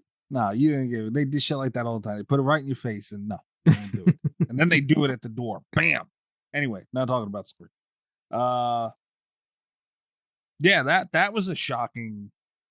I was like, what the fuck was that? And that's another thing that really aggravated. Like, why is he saying we have to go this way? I think he just lost. Too. I think he just lost track of her. Yeah. I thought he was maybe disoriented or something. Right? Yeah, with which way he needed to go. But it's a straight hallway, and she's coming from this way. Why the fuck would you? She's telling, no, we have to go this way. Like, right. The exit, and no matter where Mother is at, the exit is only one way. Right. It's a straight hall. Like, how did he? Like, I get he's in a fucked up situation, and that's another thing too. By the way, she sends him down there. She freaks out. First, you see that little cave? Mm-hmm. No. Yeah, no, I'm not going in there. No. There, I understand they did the whole, she looked at the picture again, and there's interest, and she smiled at it and all that. I get what they were setting up there. Mm-hmm. They had a great night and all that. There's no way. I don't care how invested. I'd leave my own mother down there. There's no fucking way I'm going down. You can scream for help all you want. You're dead already, bro. Yeah. There's nothing I can do for you. What'd you say last week, bro? I got nothing for you. Yeah, I got nothing for you. Sorry, Mom. Nope. And that whole, and I think that's where it ended. And that's the last time I really got pissed off. But I was like, what the fuck you going down there for? I understand horror. And I also feel like they created in Tess a character who's just a better person than I am. So way better. Yeah. Because even when she gets out, after all that, she wants to go back in to help him. No. That's the thing that amazes me about Tess, because I also felt that way. I understood, because they take the time with Tess, to show you that she's tough, she's quick on her feet, she's good in a crisis. And then when she gets locked down in the basement, even then, she's making smart decisions. She nopes out when it's appropriate. She does a little bit of exploration, but she takes precautions. She backs the fuck out when it gets too real. Yet they take a lot of time to establish her as a smart character before she starts making dumb decisions. And the first time, when she goes down after the guy, I kind of, it's one of those things where it's I understand, if it's because that adrenaline starts pumping. She likes the guy. She's thinking, maybe he fell. We don't know what happened to him. Maybe it's something I can just pull him back out. And we can go to the police together, because and I think there's a relief also that he's finally on her side, because he's, and in context, I kind of agree with her decision to go in that split decision, that she makes. But then when she goes back in for the other dude, it's there's nothing in the world that would make me do that. I could understand myself making a really reckless decision in that first moment and going back down. But for the life of me, I would not rescue Justin Long. I'm sorry. I wouldn't go down for the first guy. The best thing I can do for you in that situation is go to my car, drive to the corner store, get myself a nice bottle of cheer wine, have a couple drinks of it, and go get some help. That's the best I can do. Cheer wine comes first. Cat, be honest. Yeah. You're in that house, and Mr. Cat's boyfriend guy goes down there, and you hear him screaming for help, and you're standing at the top of those steps. Do you go get him, or do you? What happens? I knowing that he's going to listen to this episode, I will be completely honest anyway. I would go down once. I would go down to the basement with adrenaline. If I wasn't thinking about it, I would go get him. And if he told me that we weren't going to the exit, I would leave him. I'm going to that exit. If you call me down for help and then you're crawling around on the floor, you don't seem like hindered by anything, I'm leaving you the fuck down there. Like, I've done everything I can do. And then if someone else, or if he got stuck down there again, that's it. I have my limits. But you know what? Even saying that, Kat, you're still a better person than me, because I ain't going down there for nothing. Nope. You know what? Leave them down there. There's plenty of fish in the sea. I'll meet somebody else. They weren't even if, say, like, okay, like Kat just said, for Mr. Cat's boyfriend, guys, she'll go for the power of love and she'll risk it all for her man. Good for you, Kat. But there is nobody on this planet after one damn day of knowing them. No. If we had just met, if it was like the first day I had met him and he had gone down there, I would have been like, good luck, buddy. Yeah. I'm going to the cops. I'd be standing at the top of that tunnel, those stairs, just looking down there like, man, I got the worst luck in the world. Finally meet somebody I like. And this is what happens. It always happens to me. The other thing that I would do, this is going to undermine my whole being a good person thing. But I do think if the police refused to help me, right? Like, if I had gotten out and I brought the police and they were like, you're lucky we don't lock you up to sleep this off, I would immediately get a YouTuber in on it. I'd be like, I found this haunted as fuck house, live stream this, go down there, just to prove to the world I was right. Yeah. Like, I would definitely get more people involved. See, my whole thing is because she couldn't get her car, right? Her car keys were inside. Yeah. So she couldn't leave, and the cops are going to leave her there. I would have gotten myself arrested. I would spend a night in jail. Yeah. Seriously would have punched one of those cops and gone straight to jail. Yeah. Or at least she didn't even ask for a ride. Nothing. Yeah. I would have. Yeah, I don't think they would have given her a ride. I would have tried. I would have tried to get hop on the top of the motherfucker. Like, there's nothing that could have got. And the dude told her. I don't remember if that was before. Yeah, that was after. Dude told her, get out of here before dark. Yeah. It's getting dark. Fuck that. No. Yeah. Oh, man.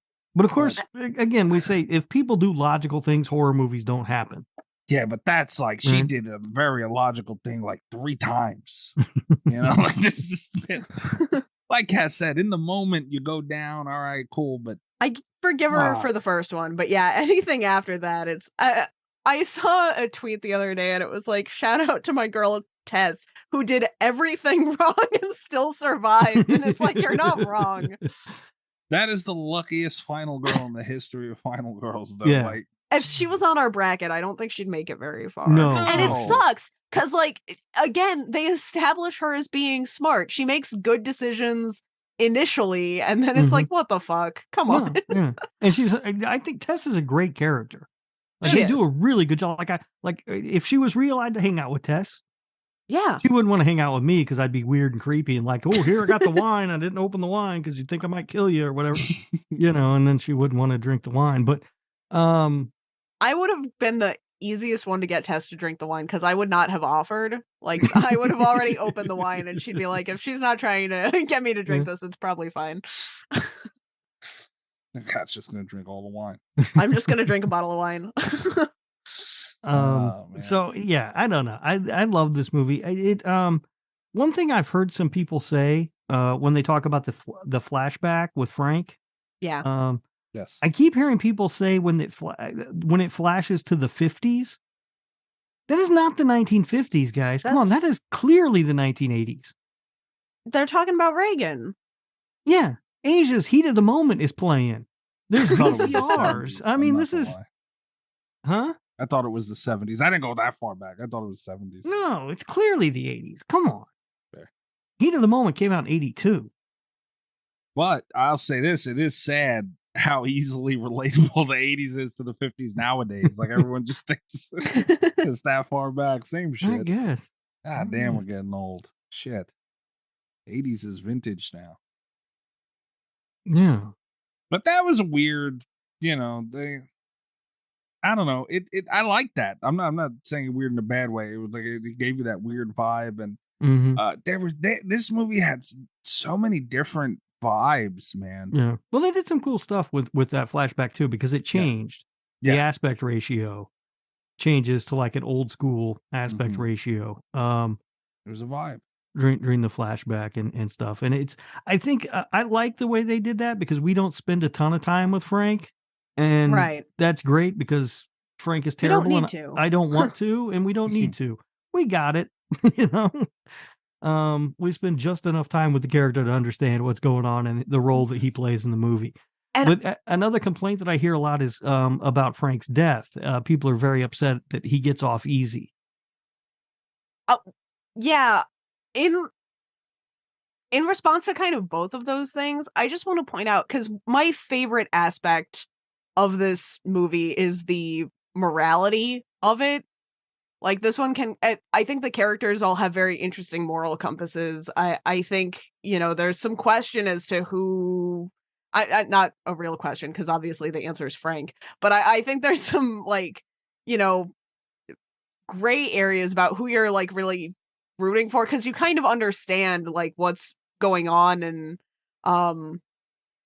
I like that they, even knowing that Frank gets off easier than it, because we want to see that vindication. Like, we want to see revenge, because Frank's a terrible person. But I love that in a movie with so much focus on morality, that the one guy who's questionably evil is not on screen that much. Like, he's just there enough so we can know that he's bad and initiated it, and then he's really not the focus, because it's a movie about the aftermath. Like, what do you do after the mess has been created, you know? And Frank didn't need to be a part of that. Yeah. I agree. Yeah. And it's stuff that you don't need. Like, I say that a lot about movies too. It's like, if you don't need it, don't waste too much time on it. Yeah. Like they did quick. They jumped right into it. They gave you the gist of stuff. They showed you what happened, and they got the hell out of there. I'm cool with that. Yeah. Yeah, Terrifier 2 could have learned something from this movie. I was just going to bring up, not Terrifier 2 specifically, but like, this could have easily been, I think in most directors' hands, it would have been over a 2-hour movie. Just because there is so much stuff packed into it. And I think extending scenes with Frank, letting that conclusion draw out a little bit more, like, there were just a lot of decisions that I could see people being tempted to make. And I'm really glad that because it's like an hour and 40 minutes, and I could have easily seen this being like a 2.5 hour film. And yeah, somebody else probably would have made it that way. Yeah. Because we're trending that way more and more, and we don't always need to. No, we don't. Sometimes a nice 90, 100-minute film is perfect. I say that all the time. Yeah. But I do think it's an interesting, not only because of the interesting themes and everything, but also just the structure of the film is interesting. And that, I think that's what I love about it so much. Yeah, like Kat was talking about, you never quite know what's going to come next, because it keeps subverting expectations. And I've heard people say that they feel like it's not one cohesive movie, that it's actually 3 different movies, and I don't really agree with that at all. I think that it actually tells 2 sort of, maybe starts off as 2 different stories that we see that converge into one at the end. Yeah. It doesn't feel fragmented to me at all. It all feels like one cohesive piece.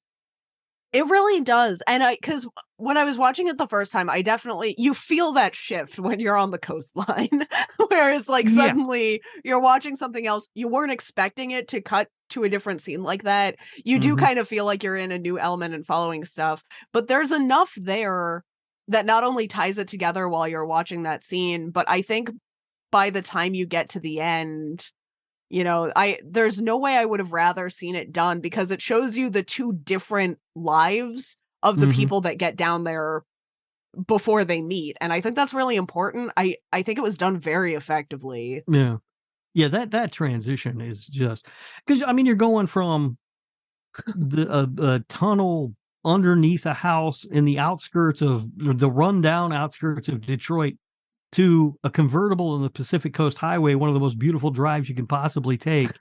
In a Porsche. Yeah, in just the blink of an eye. It's jarring. You're like, what the hell? What?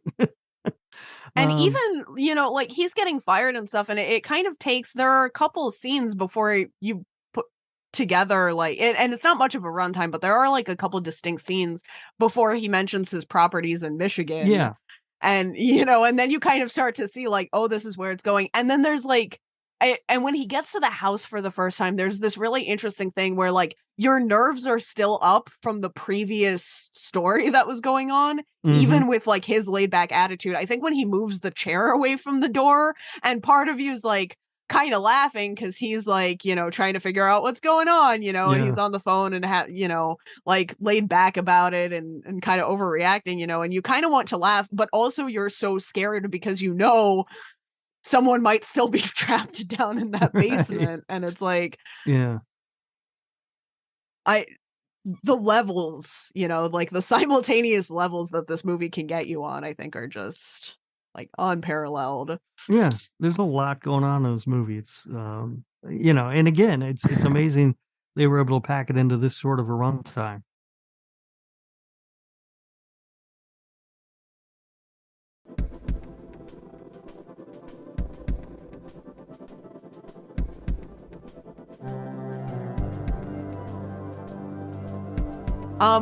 I really like Justin Long's character in this. Aside from being the comic relief, I like him as a villain a lot. Right. I like him as a secondary villain. Yeah. Because I think in terms of morality, it's Frank, it's AJ. Yeah. And and then probably Mother after that, because like he's just, man, and the thing that kills me about it is like he's very complex. You can see him trying to get better and failing. And I think that makes it hurt a little bit more that he's not good. Yeah, to me, I think I don't know that he is trying. I think he's one of those guys, at least this was my read on it, who constantly talks about wanting to be better and do better, but actually has no intention of changing the way he is. See, I kind of read it more as like he realizes he was wrong. Mm-hmm. He's starting to come to terms with the fact that he is the bad guy. Mm-hmm. And then he chooses to be bad anyway if it will save him. Immediately after that. Right. Yeah, like right. he immediately he says I want to be a good person, and then immediately does the worst thing. What the fuck? Man, that was the most shocking moment of the movie for me. I went, oh my god, you motherfucker, you. And it makes it even worse because it's like, man, you had the gun. You could have saved the day. And you dropped the fucking thing and you go yeet this woman off the roof because of it. That was so crazy. Oh man, that was wild. I didn't know what to make of it either when he first was like, oh, I can make it better or whatever the hell he was saying. Mm-hmm. And I was like, okay, well, yeah, he's learned and coming to Jesus or whatever the hell. And like Rob said, just immediately, like, there's no real means to change there. You're like immediate, dude. No, I mean, even before he throws her off the thing, as they're running up, he's way ahead of her, and he's yelling, "Come on, come on!" It's like, dude, you shot her. I will say too. Yeah, maybe go help her. And you led her up there. Like, why would you go up there? And I don't have a problem. I mean, it sucks that he shot her, but I don't have a problem with that. I mean, no. It made perfect sense to me. But the way he tries to make it better is ridiculous. I will say, because that he's going to do something right before he does. There's that moment where he's like, I can get away. But and you see like the gears turning in his head, and you think he's just gonna like wait for Mother to run up and then he's gonna run back down the stairs or whatever. Yes. And just the fact that he full on goes for pushing her off. Yeah, I totally did not see that coming. No, and it's like, even though something bad's coming, you don't realize how bad until and I think even once he shoved her, I didn't put together my brain didn't catch up right away. It was like, what's just happened? And then you see her falling backwards. And it's like, oh my God, no. Yep. It's quite a moment. And then it followed by one of the funniest things I've ever seen, which is Mother diving off. Yeah. It just looks ridiculous. It's so funny.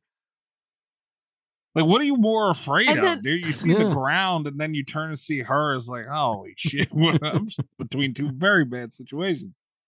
I think also what kills me is when he gets back down there and realizes she's alive, he apologizes to her again. Oh my God. Like, the apology just fucking... Because, like, it was one thing with the gunshot, which was legitimately an accident. But then after he pushes her and he makes it back down to apologize, I just...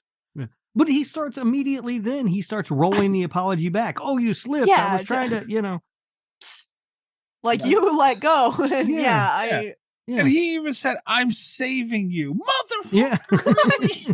How'd I get down here? Who you saving me from? You? Oh man, that is another reason why I think he had no intention. Like, you little son of a bitch, man. I can't believe. Oh, I do think it's really crazy, and I liked it even more on the second watch. I think it's crazy how even after like that batshit crazy scene up on top of that tower, there's still like one more twist coming, because it's like it's been playing with your expectation. Not really a twist, but like you've been played with so much already in this film, and then you're kind of rooting for Mother to kill him when it happens. Yeah. Like, and it's like, I did not think that in the last 2 minutes of this film I was going to be rooting for her, but here we are. Yeah. Yeah, it does. And there's even the touching moment at the end right before Tess shoots her.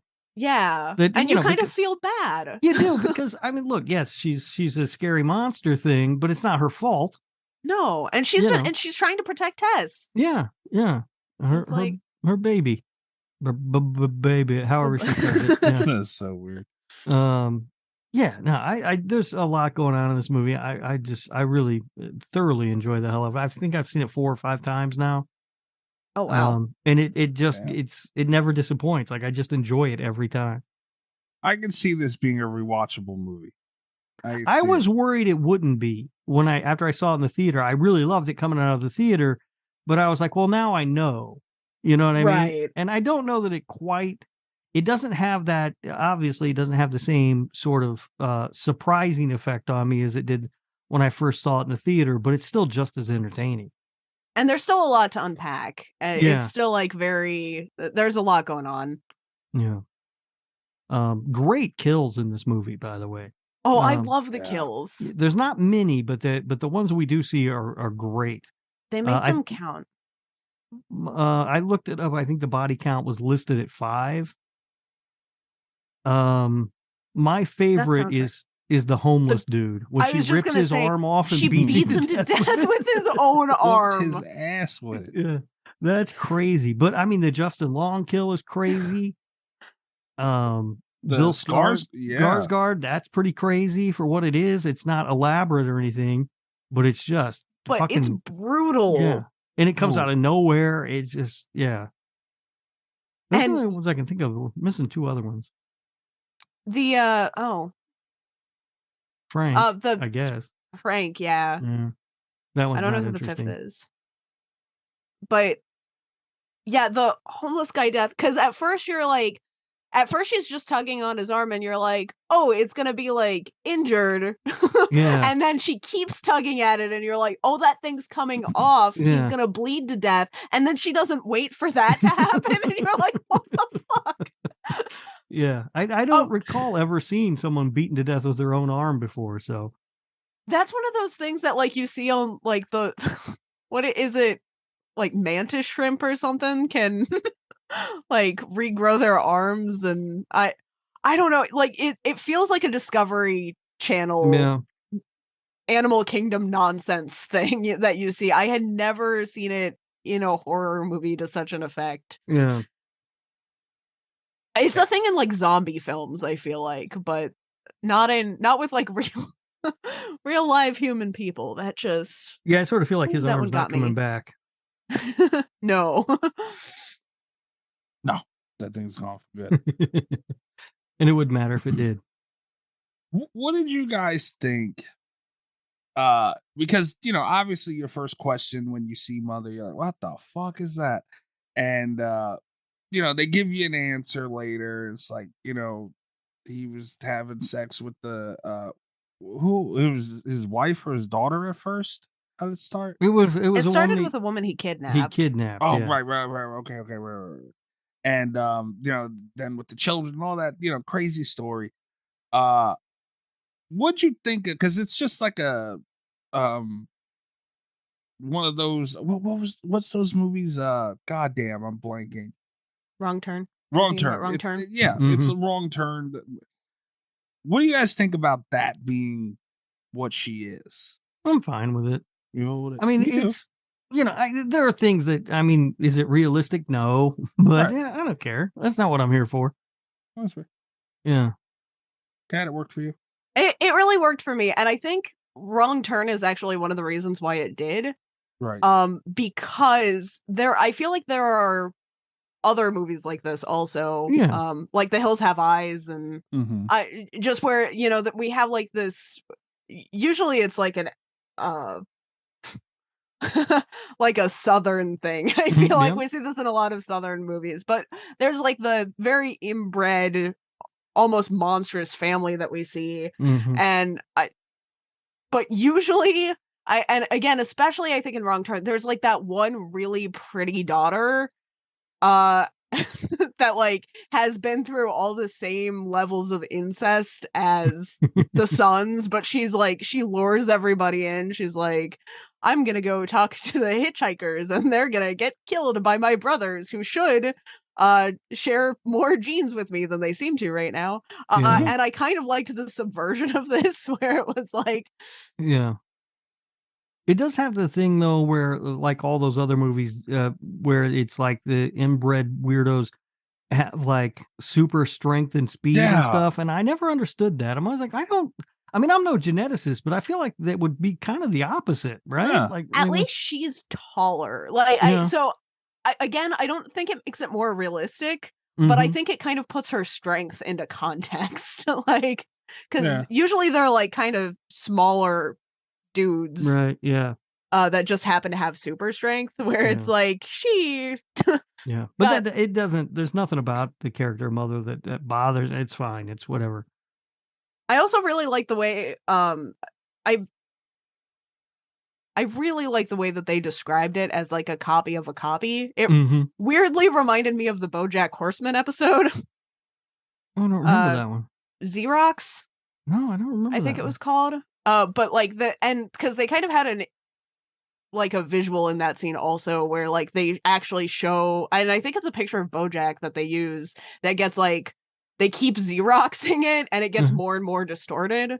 But just the way that they described it, it kind of reminded me of that, and I think that was really good imagery to have in mind, because that does, whereas like in humans with inbreeding, they tend to get smaller and weaker in real life. Yeah. But whereas like photocopies do kind of stretch and distort, and that was something that they captured really well with Mother's design. So I think that was like a good illusion for them to have. Yeah, that makes sense. I didn't mind it. It's a weird concept in general, just because how they become this, and I didn't mind it as much as I never really like it, because it's it's weird, but if done well, I don't mind it at all, and obviously they did it very well, and also it's something different. That's why I didn't mind it so much. They put this is suburbia, kinda, sorta. Former suburbia. Former suburbia. They put this being, like, usually we mention Wrong Turn and The Hills Have Eyes. They're out in like an old nuclear test plant in the desert or in the woods. They put them right in the middle of a city. Which is, that's something different. And I think they made it work really well. Like, she comes out at night and all this stuff makes sense, right? Yeah. And it touches on those. This was something I hadn't really thought about, but even with the like nuclear family arc that we usually see with this kind of story, a lot of it's about the people that have kind of fallen through the cracks and been forgotten about by an evolving society, which I think ties in really well to the abandonment of this part of Detroit also. Yeah. Yeah. It works. They made it like like everyone in that area knew. Mm-hmm. You know, like a Candyman meets Hills Have Eyes or something. Yeah, sort of. Yeah. Sort of, yeah. Yeah. What we've got to talk about maybe the most horrifying scene or thing in this movie, Okay. and that is the hair on the nipple. Oh my God. Yes. It really was.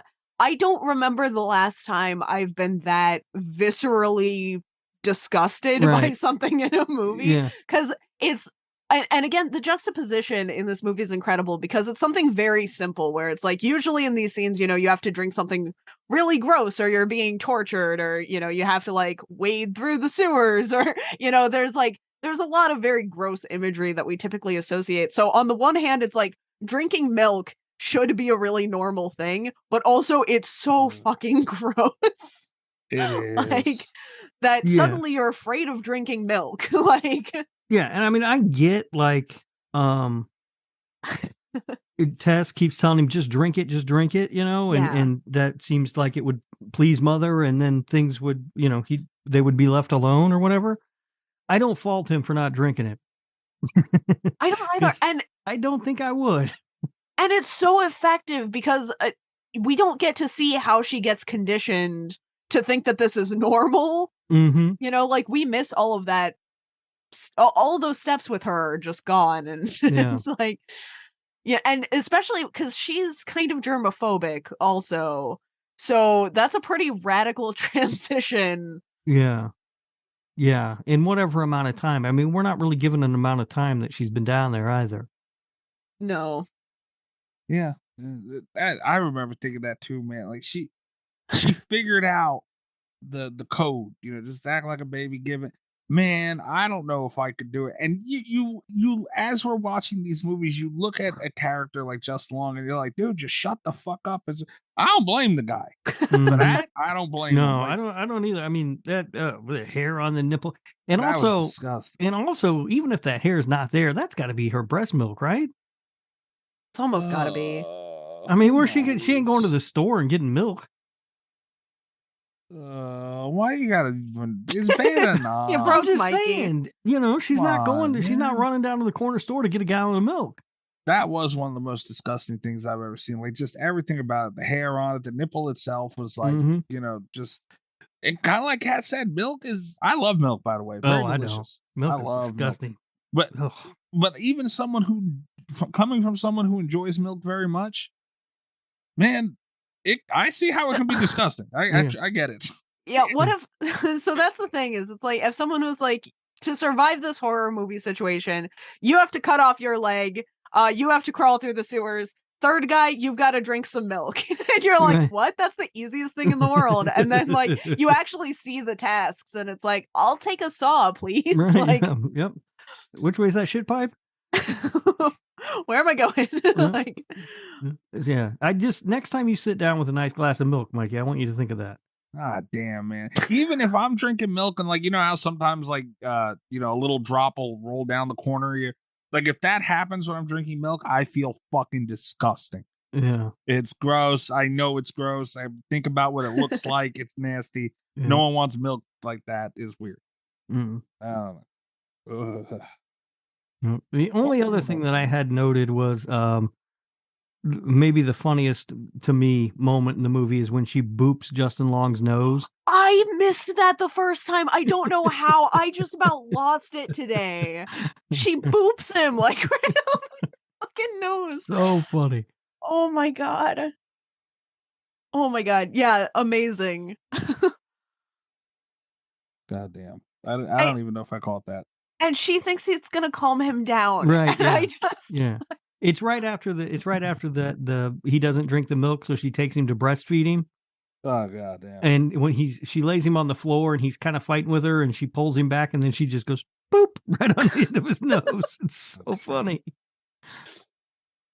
That's funny. I don't know, man. This is a weird fucking movie. I have a Twitter mutual that got really mad at me recently for recommending Barbarian. We usually agree on movies, but lately we've been out of sync. And it started with Barbarian because when it came to streaming, I was like, "You've got to watch this. It's one of the craziest movies I've ever seen." And like she was live tweeting while she was watching it, and right at the end, right at about the like hour and 20-minute mark, she was like, "If the last part of this movie doesn't get batshit crazy, I'm gonna be pissed at some people." And it's like, whoops. Yeah, I also recommended this to some people that were not happy with me after having watched it. Yeah.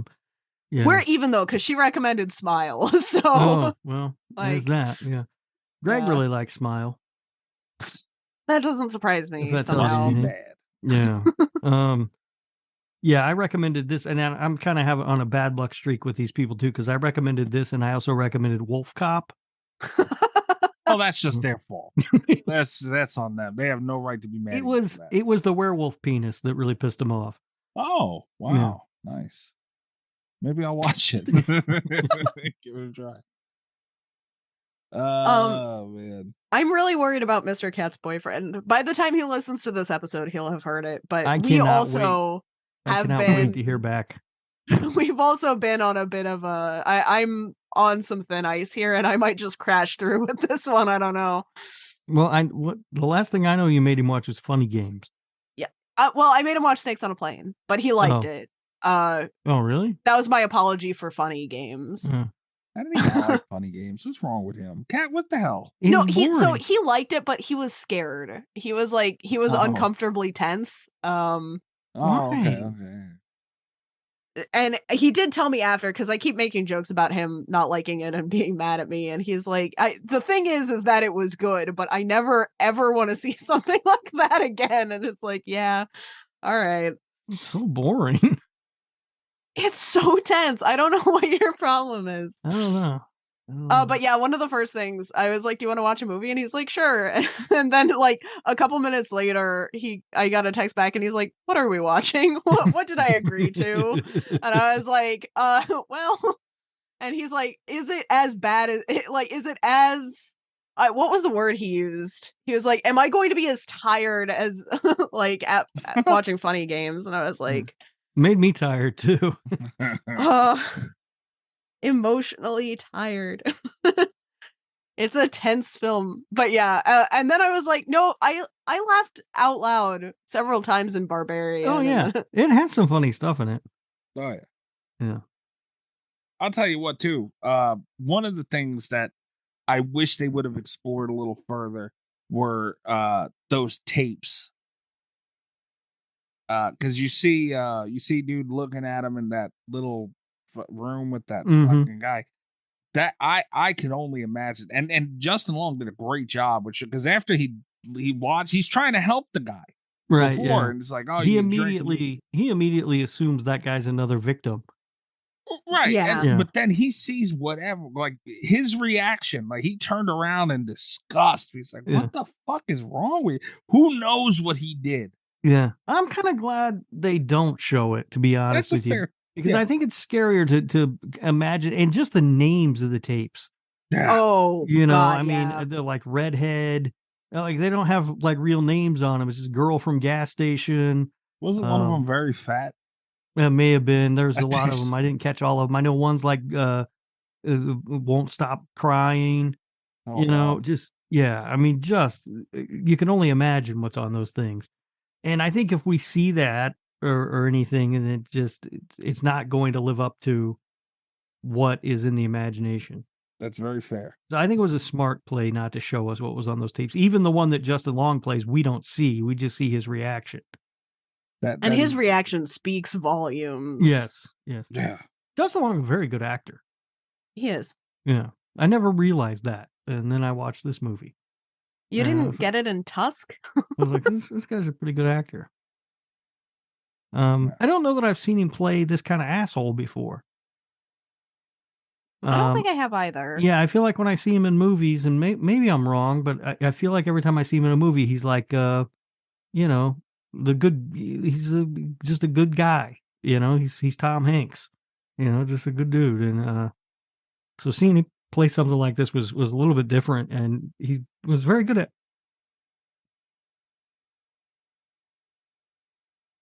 Is his internet unstable again? I think maybe. Good. That's for the better. Hello? Oh, hello. hi. You're back. I was unstable for a minute. I'm better now. For a minute. Mm. What were you saying? I don't know. Justin Long's a good actor. I hate when that happens. You say something stupid, and like I have to keep in you fucking. Yeah, he did great. I agree with you because that's how I defend Blair Witch is that the whole imagine and not see. Mm-hmm. But if they could have done it, and if they would have really went all out and did some crazy shit, I mean, this is the type of movie where you could have got away with it. Yeah, maybe. Yeah, but I'm just saying, would have been cool. Yeah. So. I'm really hoping this stays a standalone film. I've seen people say they want a sequel. I don't know what that sequel is. Prequel. I've seen a couple of people asking for a prequel, and it's like, we got it. You did perfect. What's the prequel going to be? Just Frank? I don't want to spend time with that guy. It's going to be a lot of Frank, I guess. Yeah. We're going to get to see those tapes. We don't really want to for that long. Yeah, this needs to be a standalone film. Just leave it alone. It's fine. There's nothing. We say this all the time. There's nothing wrong with a standalone film. Here's the thing, and I hate myself for even saying this. If they made a sequel or a prequel, I would watch it. I would be there opening day watching it. I don't want them to. Of course. I'm going to come out of the theater. I can tell you already, I will see it opening night at the theater, and I will come out mad. I'm already mad about it. That's what I said about Quiet Place too, and I didn't get mad about it, but like I didn't want it, and now that it's had time to settle, I still don't want it. I wish it were not a thing. It's fine. I didn't need it. It's whatever. Like I can't imagine ever going, I really want to watch A Quiet Place 2. No, you're just going to watch A Quiet Place. Why would you? That's not true. In about 5 to 10 years, you're going to be saying to me and Kat, hey, let's rewatch A Quiet Place 2. Fucking Blair Witch, you butthole. And now we're getting The Quiet Place Day 1 or whatever. Yeah. I left that out of news because I knew Kat was going to be happy for this episode. I didn't want to ruin it. Well, they cast that woman that I really like, whose name I can't pronounce. Crazy Eyes? Oh. No, she's in she was in Us. Oh, I don't know. Yeah. I sorry. Lupita Young. Yeah, whatever. Yeah, I have no idea how to pronounce it, but she's an excellent actress. I'll probably watch it if she's in it. Yeah, so I mean that's a positive for it. And again, I'm guessing it based on the sequel, which I thought was going to be a disaster. It'll probably be fine, but I'm not sure I need it. Sounds about right. Yeah, and I just can't imagine needing a prequel to this. And I don't see any way you could possibly do a sequel. I mean, I guess there could be another monster in the fucking tunnel or whatever. You could find the sister. Yeah. There's like a whole breed of them. Yeah. But again, I don't need that. This is a perfect little standalone film. Well, okay. Here's my question, though. What if it was like an Evil Dead situation where it's like we saw this first one, they get a really big budget, and they do basically this, but with like on a much larger scale, and it gets even crazier. That's the only kind of sequel I would accept. Yeah, I might be down for that. This is not my endorsement of a sequel. If any kind of movie executives are listening to this, leave this one alone. They're not listening. Wouldn't that be nice, though? If they were listening, it would be my kind of luck, though, that the one episode they listen to, they think I endorse a Barbarian sequel. Inspired by Cat Velour. Yeah. My name ends up in the fucking credits. If studio execs are listening to this, they owe me some money for some great ideas. Yeah, okay. Cat will be contacting them about the credits. Can you put except? Except for Rob. Oh, shit. And also, let me pitch you Fantabulous. Now I'm all about. I have a completed screenplay for Chain Shark. If anyone wants to, if any of those movie executives want to be in contact with me, I don't know about Chain Shark, but this sounds intriguing. It's amazing. All right. Honestly, if Cat, like, if you become famous for a fucking shark movie? Do you realize how much I would despise you? I think it would be perfect. Things would have come full circle. It would be the most. No one could write that. That'd be perfect. But god damn it, man. Oh man.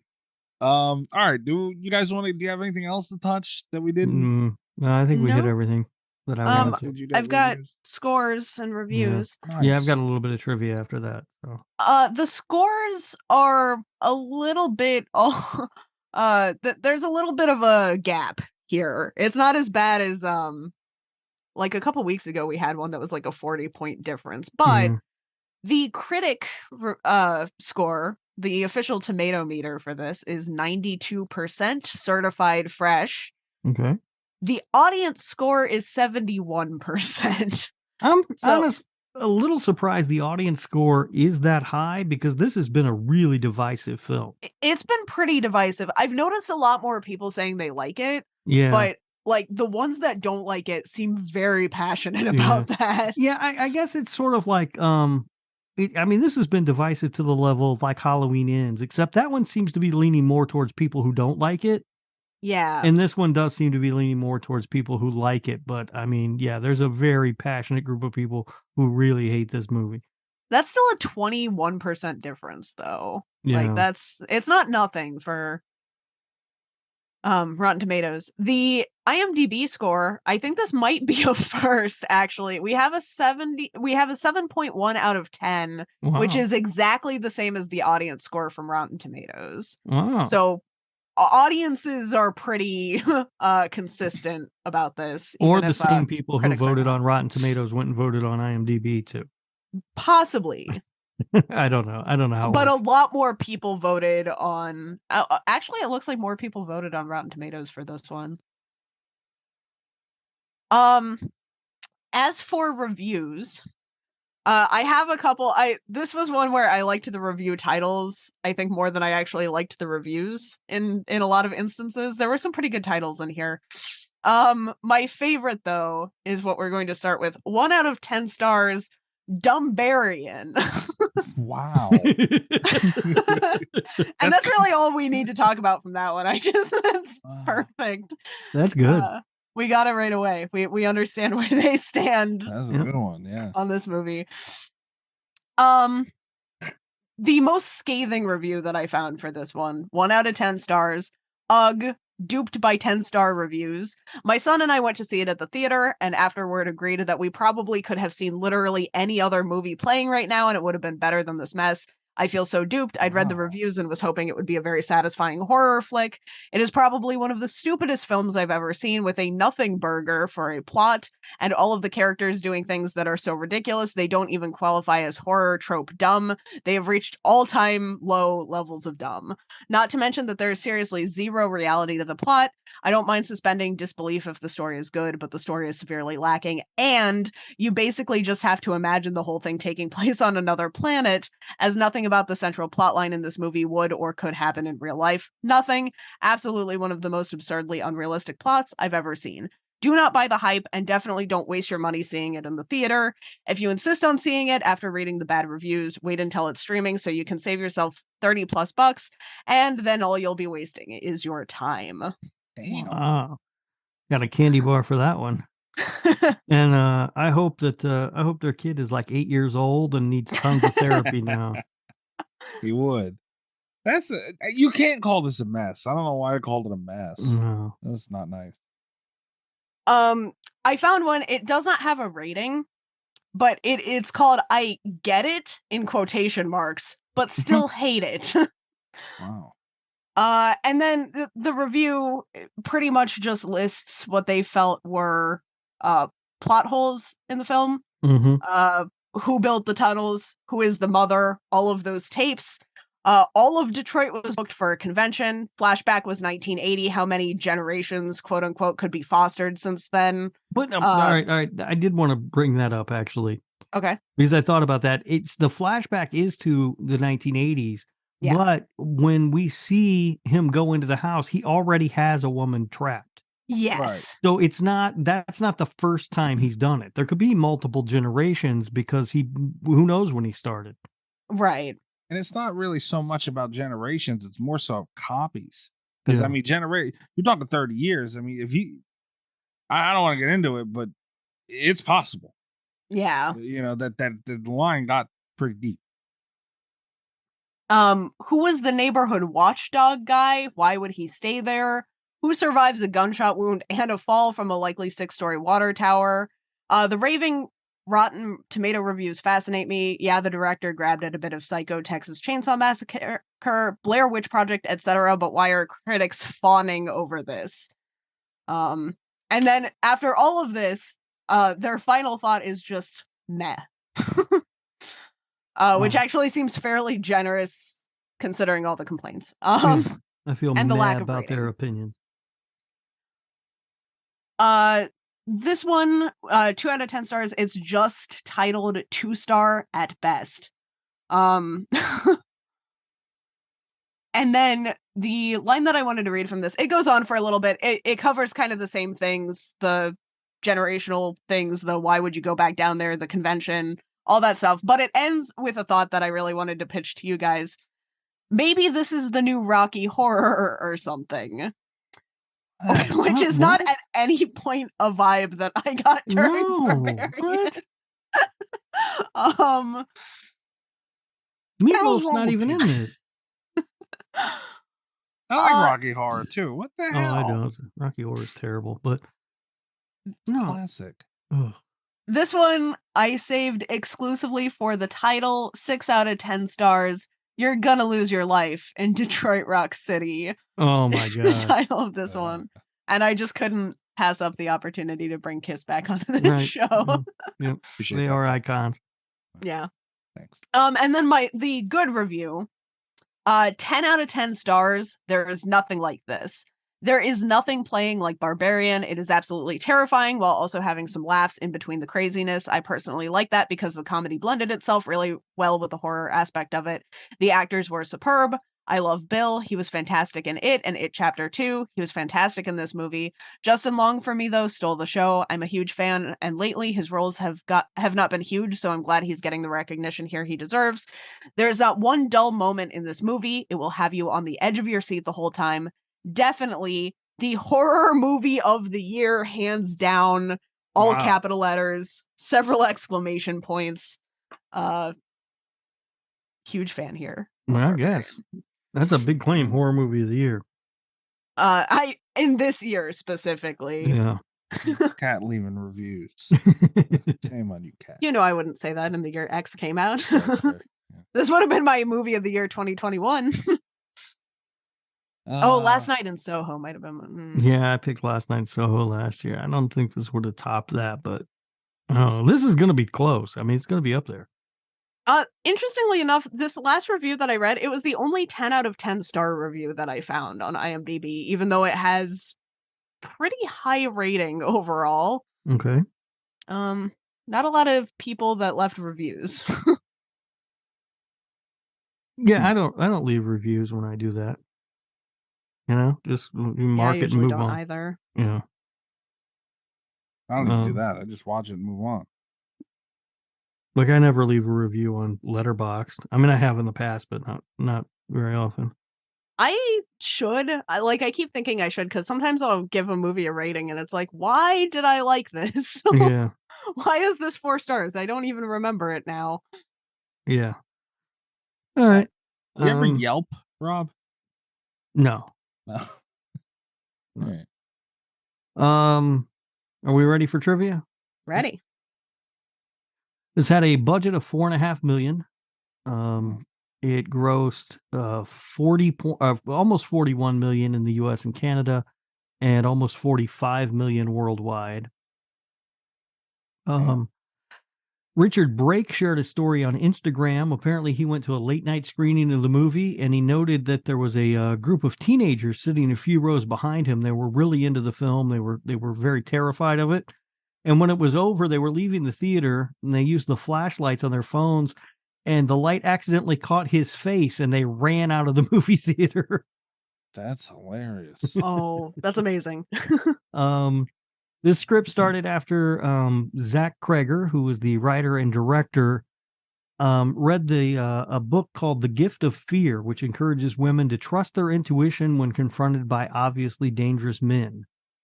He used it as a writing exercise and began writing a 30-minute short that consisted entirely of a conversation in which a woman continues to ignore a mounting series of red flags. But he liked it so much, he decided to broaden the concept and make it a larger story in a feature-length film. They almost cast Zac Efron as AJ, but he turned the role down, so they went to Justin Long, which I think was probably the better choice. Very different. Yeah. Although he's not officially credited in any way, Jordan Peele was an invisible hand in shaping the story. Georgina Campbell said in an interview that Zach Cregger is good friends with Jordan Peele, and he spoke to Jordan Peele a lot while he was writing the movie, and then Jordan Peele saw an early cut of it as well. So he had some input there. Zach Cregger, if you don't know, was part of I don't know much about him. I guess it's an improv group or something called The Whitest Kid You Know. Is anybody okay, familiar with that show? I never watched it, but I had friends that did. Yeah, it's some sort of, I don't know if it's improv or sketch comedy or what it is, but he has a comedy background and apparently knows Jordan Peele. He described the director described the eventual duality of the film's visual presentation as being a David Fincher movie on the top floor and a Sam Raimi movie under the house, which I think is fitting. Yeah, actually. Yeah. I would not have come up with that, but I can see it. Yeah. The aforementioned hair on the baby bottle was actually a mistake. Some of the actor who's playing mothers, Matthew Patrick Davis is his name. His wig, some of his wig got stuck to the nipple, and they liked it. They thought it looked really gross, so they decided to keep it. Oh my God! Yeah. Yeah. What the hell? Yeah. And the last one I have, I particularly like, and I want to see if you guys can guess. You won't guess, but it'll be fun. The film's special effects are largely practical. Cregger had set a rule for himself not to use any technology that John Carpenter didn't have while he was making The Thing. However, they did have to use a little bit of digital in the movie just because stuff they couldn't get done right. Do you have any idea what would have been the biggest digital effect in the film?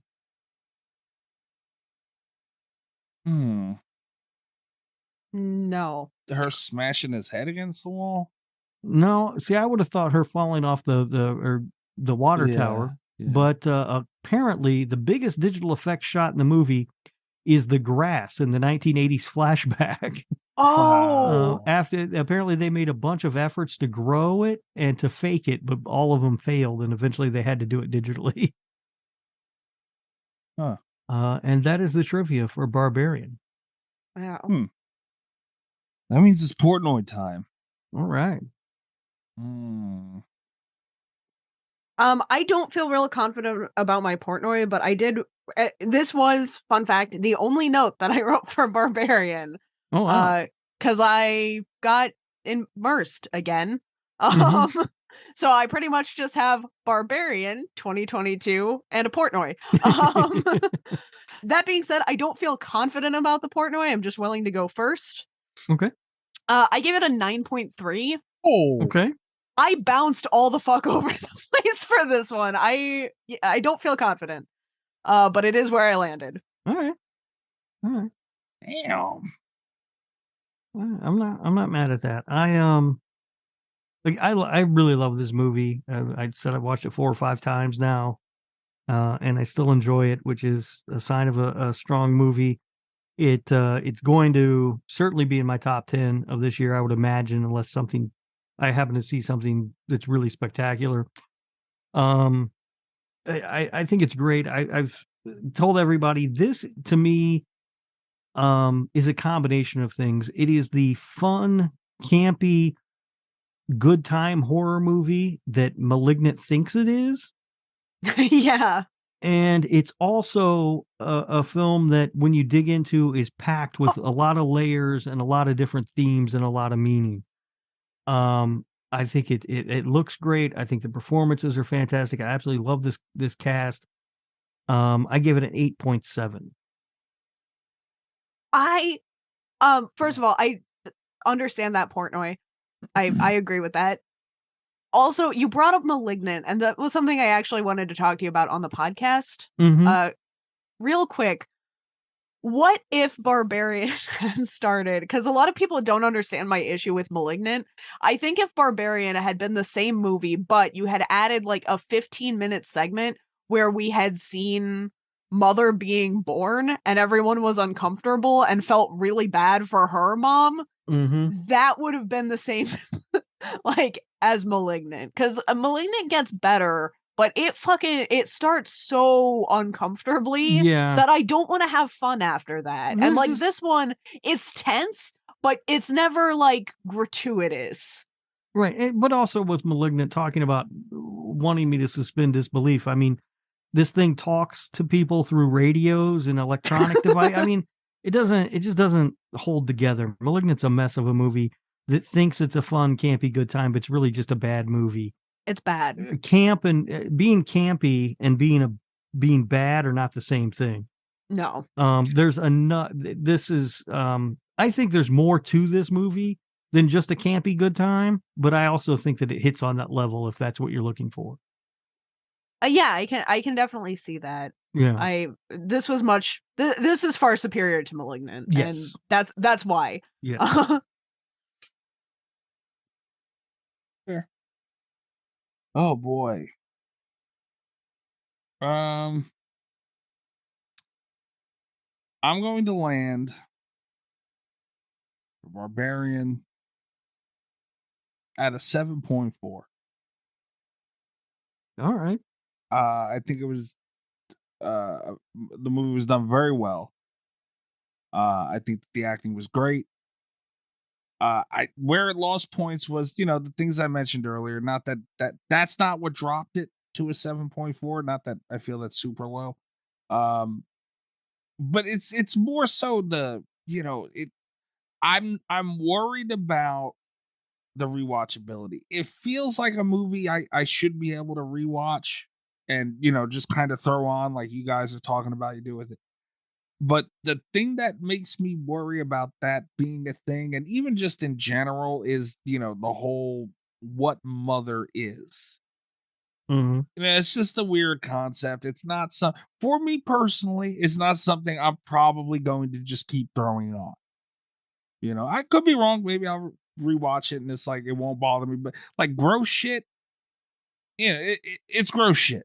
It's done well. They did it very well, which makes it even grosser, which kind of, from my scoring will hurt them the better they do it. Because it looked great, and I just don't want to ever fucking see that nipple in the hair again. Ever again. So, this 7.4. I didn't want to give it a 7.5. So I gave it a 7.4. All right. So this one is, without a doubt, Slasher Radio approved. Yeah. Landed at 8.5. Nice. That's pretty good. Yeah. First Slasher Radio approved movie we've had since His House snuck in there. Well, really? That one too long ago because we did 3 in 1 week last week. Yeah. All right. Well, yeah. I mean, I'm happy with that. I'm glad it's Slasher Radio approved. I had a feeling Kat was going to rate it high. I didn't think she'd rate it higher than me, but damn, Kat. I had a feeling. I really like this one. Yeah, I had a feeling she was going to rate it high, so I was like, all right, well, we'll have to wait and see if Mikey messes it up for everybody. Wow. What would I have had to hold on? I don't even know. I would have had to rank it pretty low. Yeah, I would have had to give it like a 4. Yeah. Yeah. So that wasn't going to happen. Which sounds like something you would do. Hey, now. That's not true. I mean, it's hard not to like this movie because it's, it's done so well, like the acting and everything. Yeah. So, yeah. Good job. Hope it's standalone. Yes, please. I mean, I'm excited to see. Please. I'm excited to see what the director does next. But right. I hope it's not a sequel. And not for nothing, man. Like we've talked about it before. Instead of wasting time on a sequel, give this director another opportunity at something new. Yeah. And he might be able to recreate that on with whatever changes need to be made for the new project. Yeah, like we don't need to do the same thing over and over again. Give him a chance at something else. Yeah. But I'm looking forward to to seeing his next thing. Hopefully, it's something in horror. I don't know. Maybe he's going to not stick around in the genre. I don't know. That happens a lot too, right? That sucks. Yeah. I mean, he has a comedy background. I also think that he had another movie that he directed, I think, a long time ago. Hold on. I'm going to pull it up because I can't remember which one it was. It was a comedy. And it was, the comedy Miss March from 2009. Did you guys see that movie? That sounds really familiar, but for the life of me, I can't remember it. Yeah, it's not good. It's a comedy that's not funny. And it looks like he's got he's just starring in that and wrote it.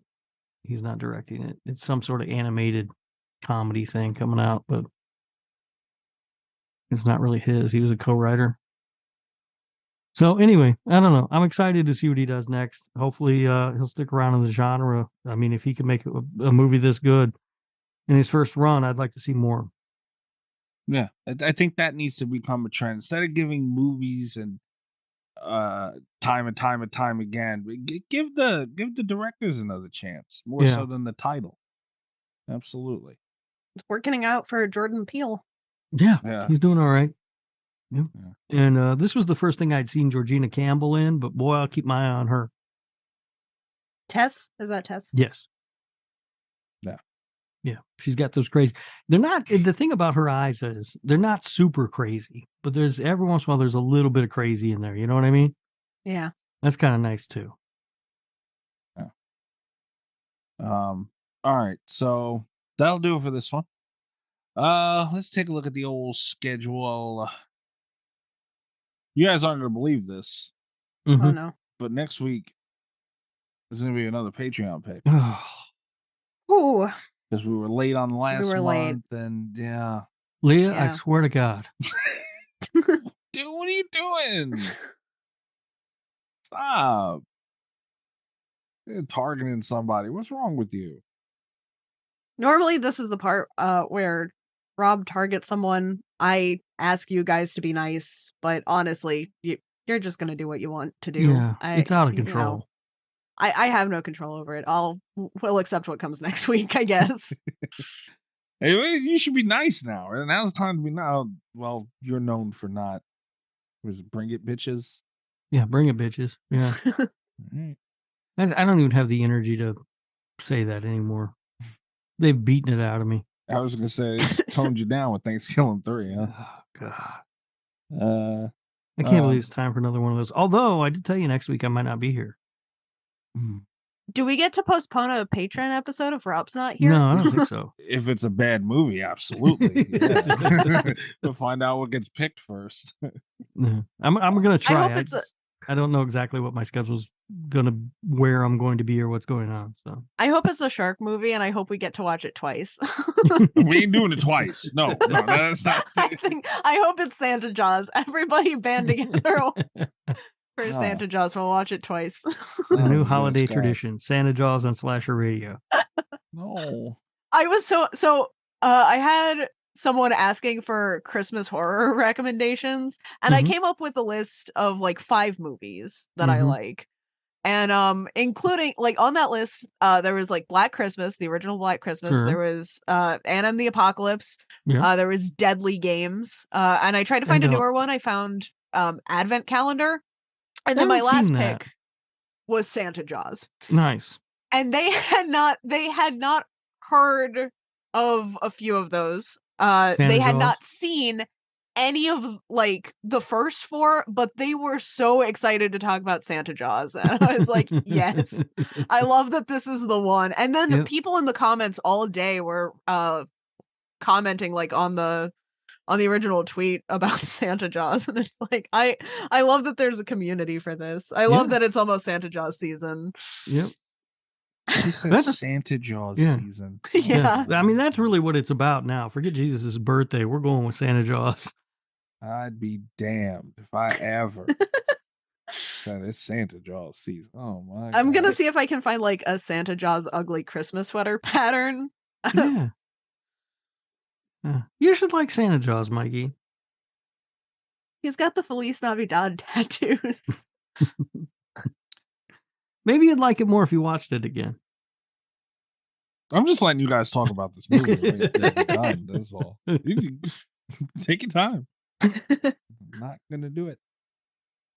Wouldn't that be some shit if they fucking make me watch Santa Jaws again to this Patreon shit? If I were a patron of the show, I would spend all of my picks trying to get you to watch Santa Jaws again. You know, if I was a patron of this damn show, I would pick on somebody who's not me. I would help me, damn it. I like how many we had subtitles and all this stuff that's thrown at me. When is it my turn, guys? Every day's Mikey Day. We celebrate your culture every single week. We do. Yeah, that's another thing I put up with. Like, come on, guy, like, you send Italian memes to make fun of me for my nationality. That's racist. I gotta put up with that. The subtitle stuff and all these things that I have to go through. Come on, give me 1 month. If I get to pick this, if I get something that'll be in my corner this month, this will be like my month. Going forward, November is like my appreciation month or something. Come on, give me something, guy. It's always Mikey Appreciation Month. If you would like to do so, get in on this chaos and fun. Go over to patreon.com//radio. Tiers starting as low as $3 a month. We have an awesome community. It's a crazy fucking community. But you know what? If you got skin thick enough and you're a big enough horror fan and you enjoy what you're listening to here, it's just for you. You get in. It's very. The scariest part of it is like Chris is like the welcome wagon. Yeah. Whenever someone starts interacting with the show a decent amount, it's like Chris finds it as his duty to bring them in his way. And it's like, God, man, he's the gatekeeper. If they can get through him, they belong. Yeah, that's true. That is true. I mean, thank you, Chris, I guess. Yeah. Also, I mean, yes. I like most of our patrons. Yeah. Yeah. You sure? Yeah, most of them. Like, a little mad at Chris still. And Greg he's on likes thin ice. Smile.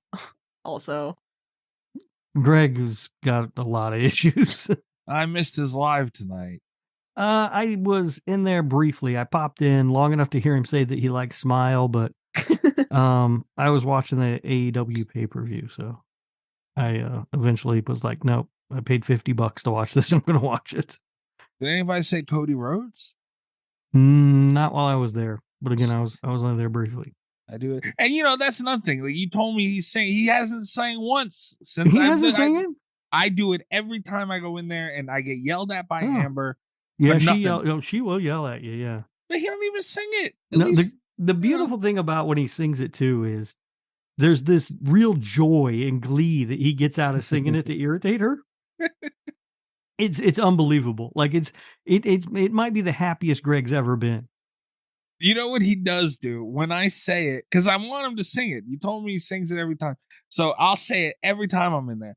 And he gives like, I can see when he reads it because he stops and like gives this little smirk. Yep. And he looks over at Amber. Mm-hmm. And he just stares at her with that shit-eating grin on.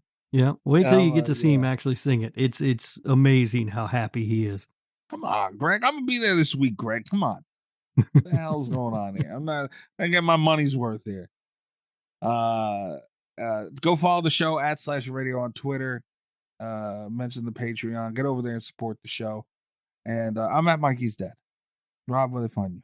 I'm on Twitter at Radio Rob123.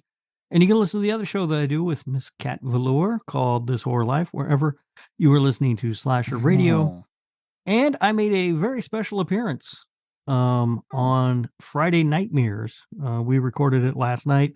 I don't know exactly when it's going to be out, but they did a special episode of their show just devoted to professional wrestling, and I am one of the people on there. So thanks to Heather and Scott for having me on the show, and also Tim Davis from Horror for Dummies joined us for that show. Oi, Tim. Yes, yeah, Tim's the Australian. Yeah, oi. I really thought you were going to say they did a whole episode dedicated to me. Oh, that's a good idea. I should pitch that to them and see shit. What they think. I want to hear what a Kat Velour episode sounds like. the dread that they for some reason decided to do a special wrestling episode and asked if I wanted to be a part of it. Sure, why not? That's fun. Yeah, I'm mad at you for This Our Life. Why? I can't remember which episode it was because you dropped 2 pretty close to each other. We did because there's a story behind that that's not interesting enough to go into, but yeah. Fair enough. So I don't remember which one it was because I listened to them close. I think it was the franchise one with, I don't remember, but you said some stuff. I said in our group, I would need a whole episode to horror court you on what you pissed me off for on that episode. That was probably the franchise episode with Amber, yeah. Oh yeah, it was. You and Scream and you son of a bitch, you. What? I said Scream got some movies. No. I'm gonna re-listen to it, and there's gonna be a horror court next week. There's gonna be notes taken. This is not the first time I'm taking notes on This Horror Life. The full a condensed horror court on the shit you pulled on This Horror Life will be next week. I don't even know what I did, but all right. You did a lot. Kat, where are they finding you? You can find me on Twitter while it lasts at cat_velour, VOLEUR. You can also check out my website, catvelour.com. Oh yeah, I forgot Twitter's going away. Everybody join Mastodon. I will not join Mastodon. It's so confusing. It is so confusing. I joined Space Hay. Did you? Yeah, I feel really dumb. Because I went over to Space Hay, I was gonna get Radio Rob 321 as a joke. Yeah. But I had signed up for so many different social media things that day, I completely spaced what I was doing over there. Oh yeah. And I just signed up for it, and then it was like, wait a minute, this was supposed to be a bit. No, but I will say this: I signed up for Mastodon, and one of the first things I did was I followed Nesto because he's on there. And then he sent me a message that said, "Hey, is this really you, Rob, or did Mikey beat you to it again?" Damn. I replied, "Nope, that ain't ever happening again." You know what, Nesto? Screw you. You dropped the ball on this, Nesto. I didn't even know about this Mastodon thing. You should have told me first. Nesto, come on. That's the he trick. was on Twitter all about it, talking about this thing, and I was like, "What the hell is this?" I didn't see Nesto. I see Nesto either yelling at somebody over politics or like he'll tweet about some woman that he went to. He's talking about went to a costume party with some woman, and I don't know. Yeah. Nesto's weird. I'm at Space Hay _. Figure out 1, 2, 3. That's not funny. And we will catch you guys next week. Patreon time, maybe. We'll see. Stay in touch on Twitter. You'll find out. And good night from Slasher Radio. All the best of Slasher Radio podcast.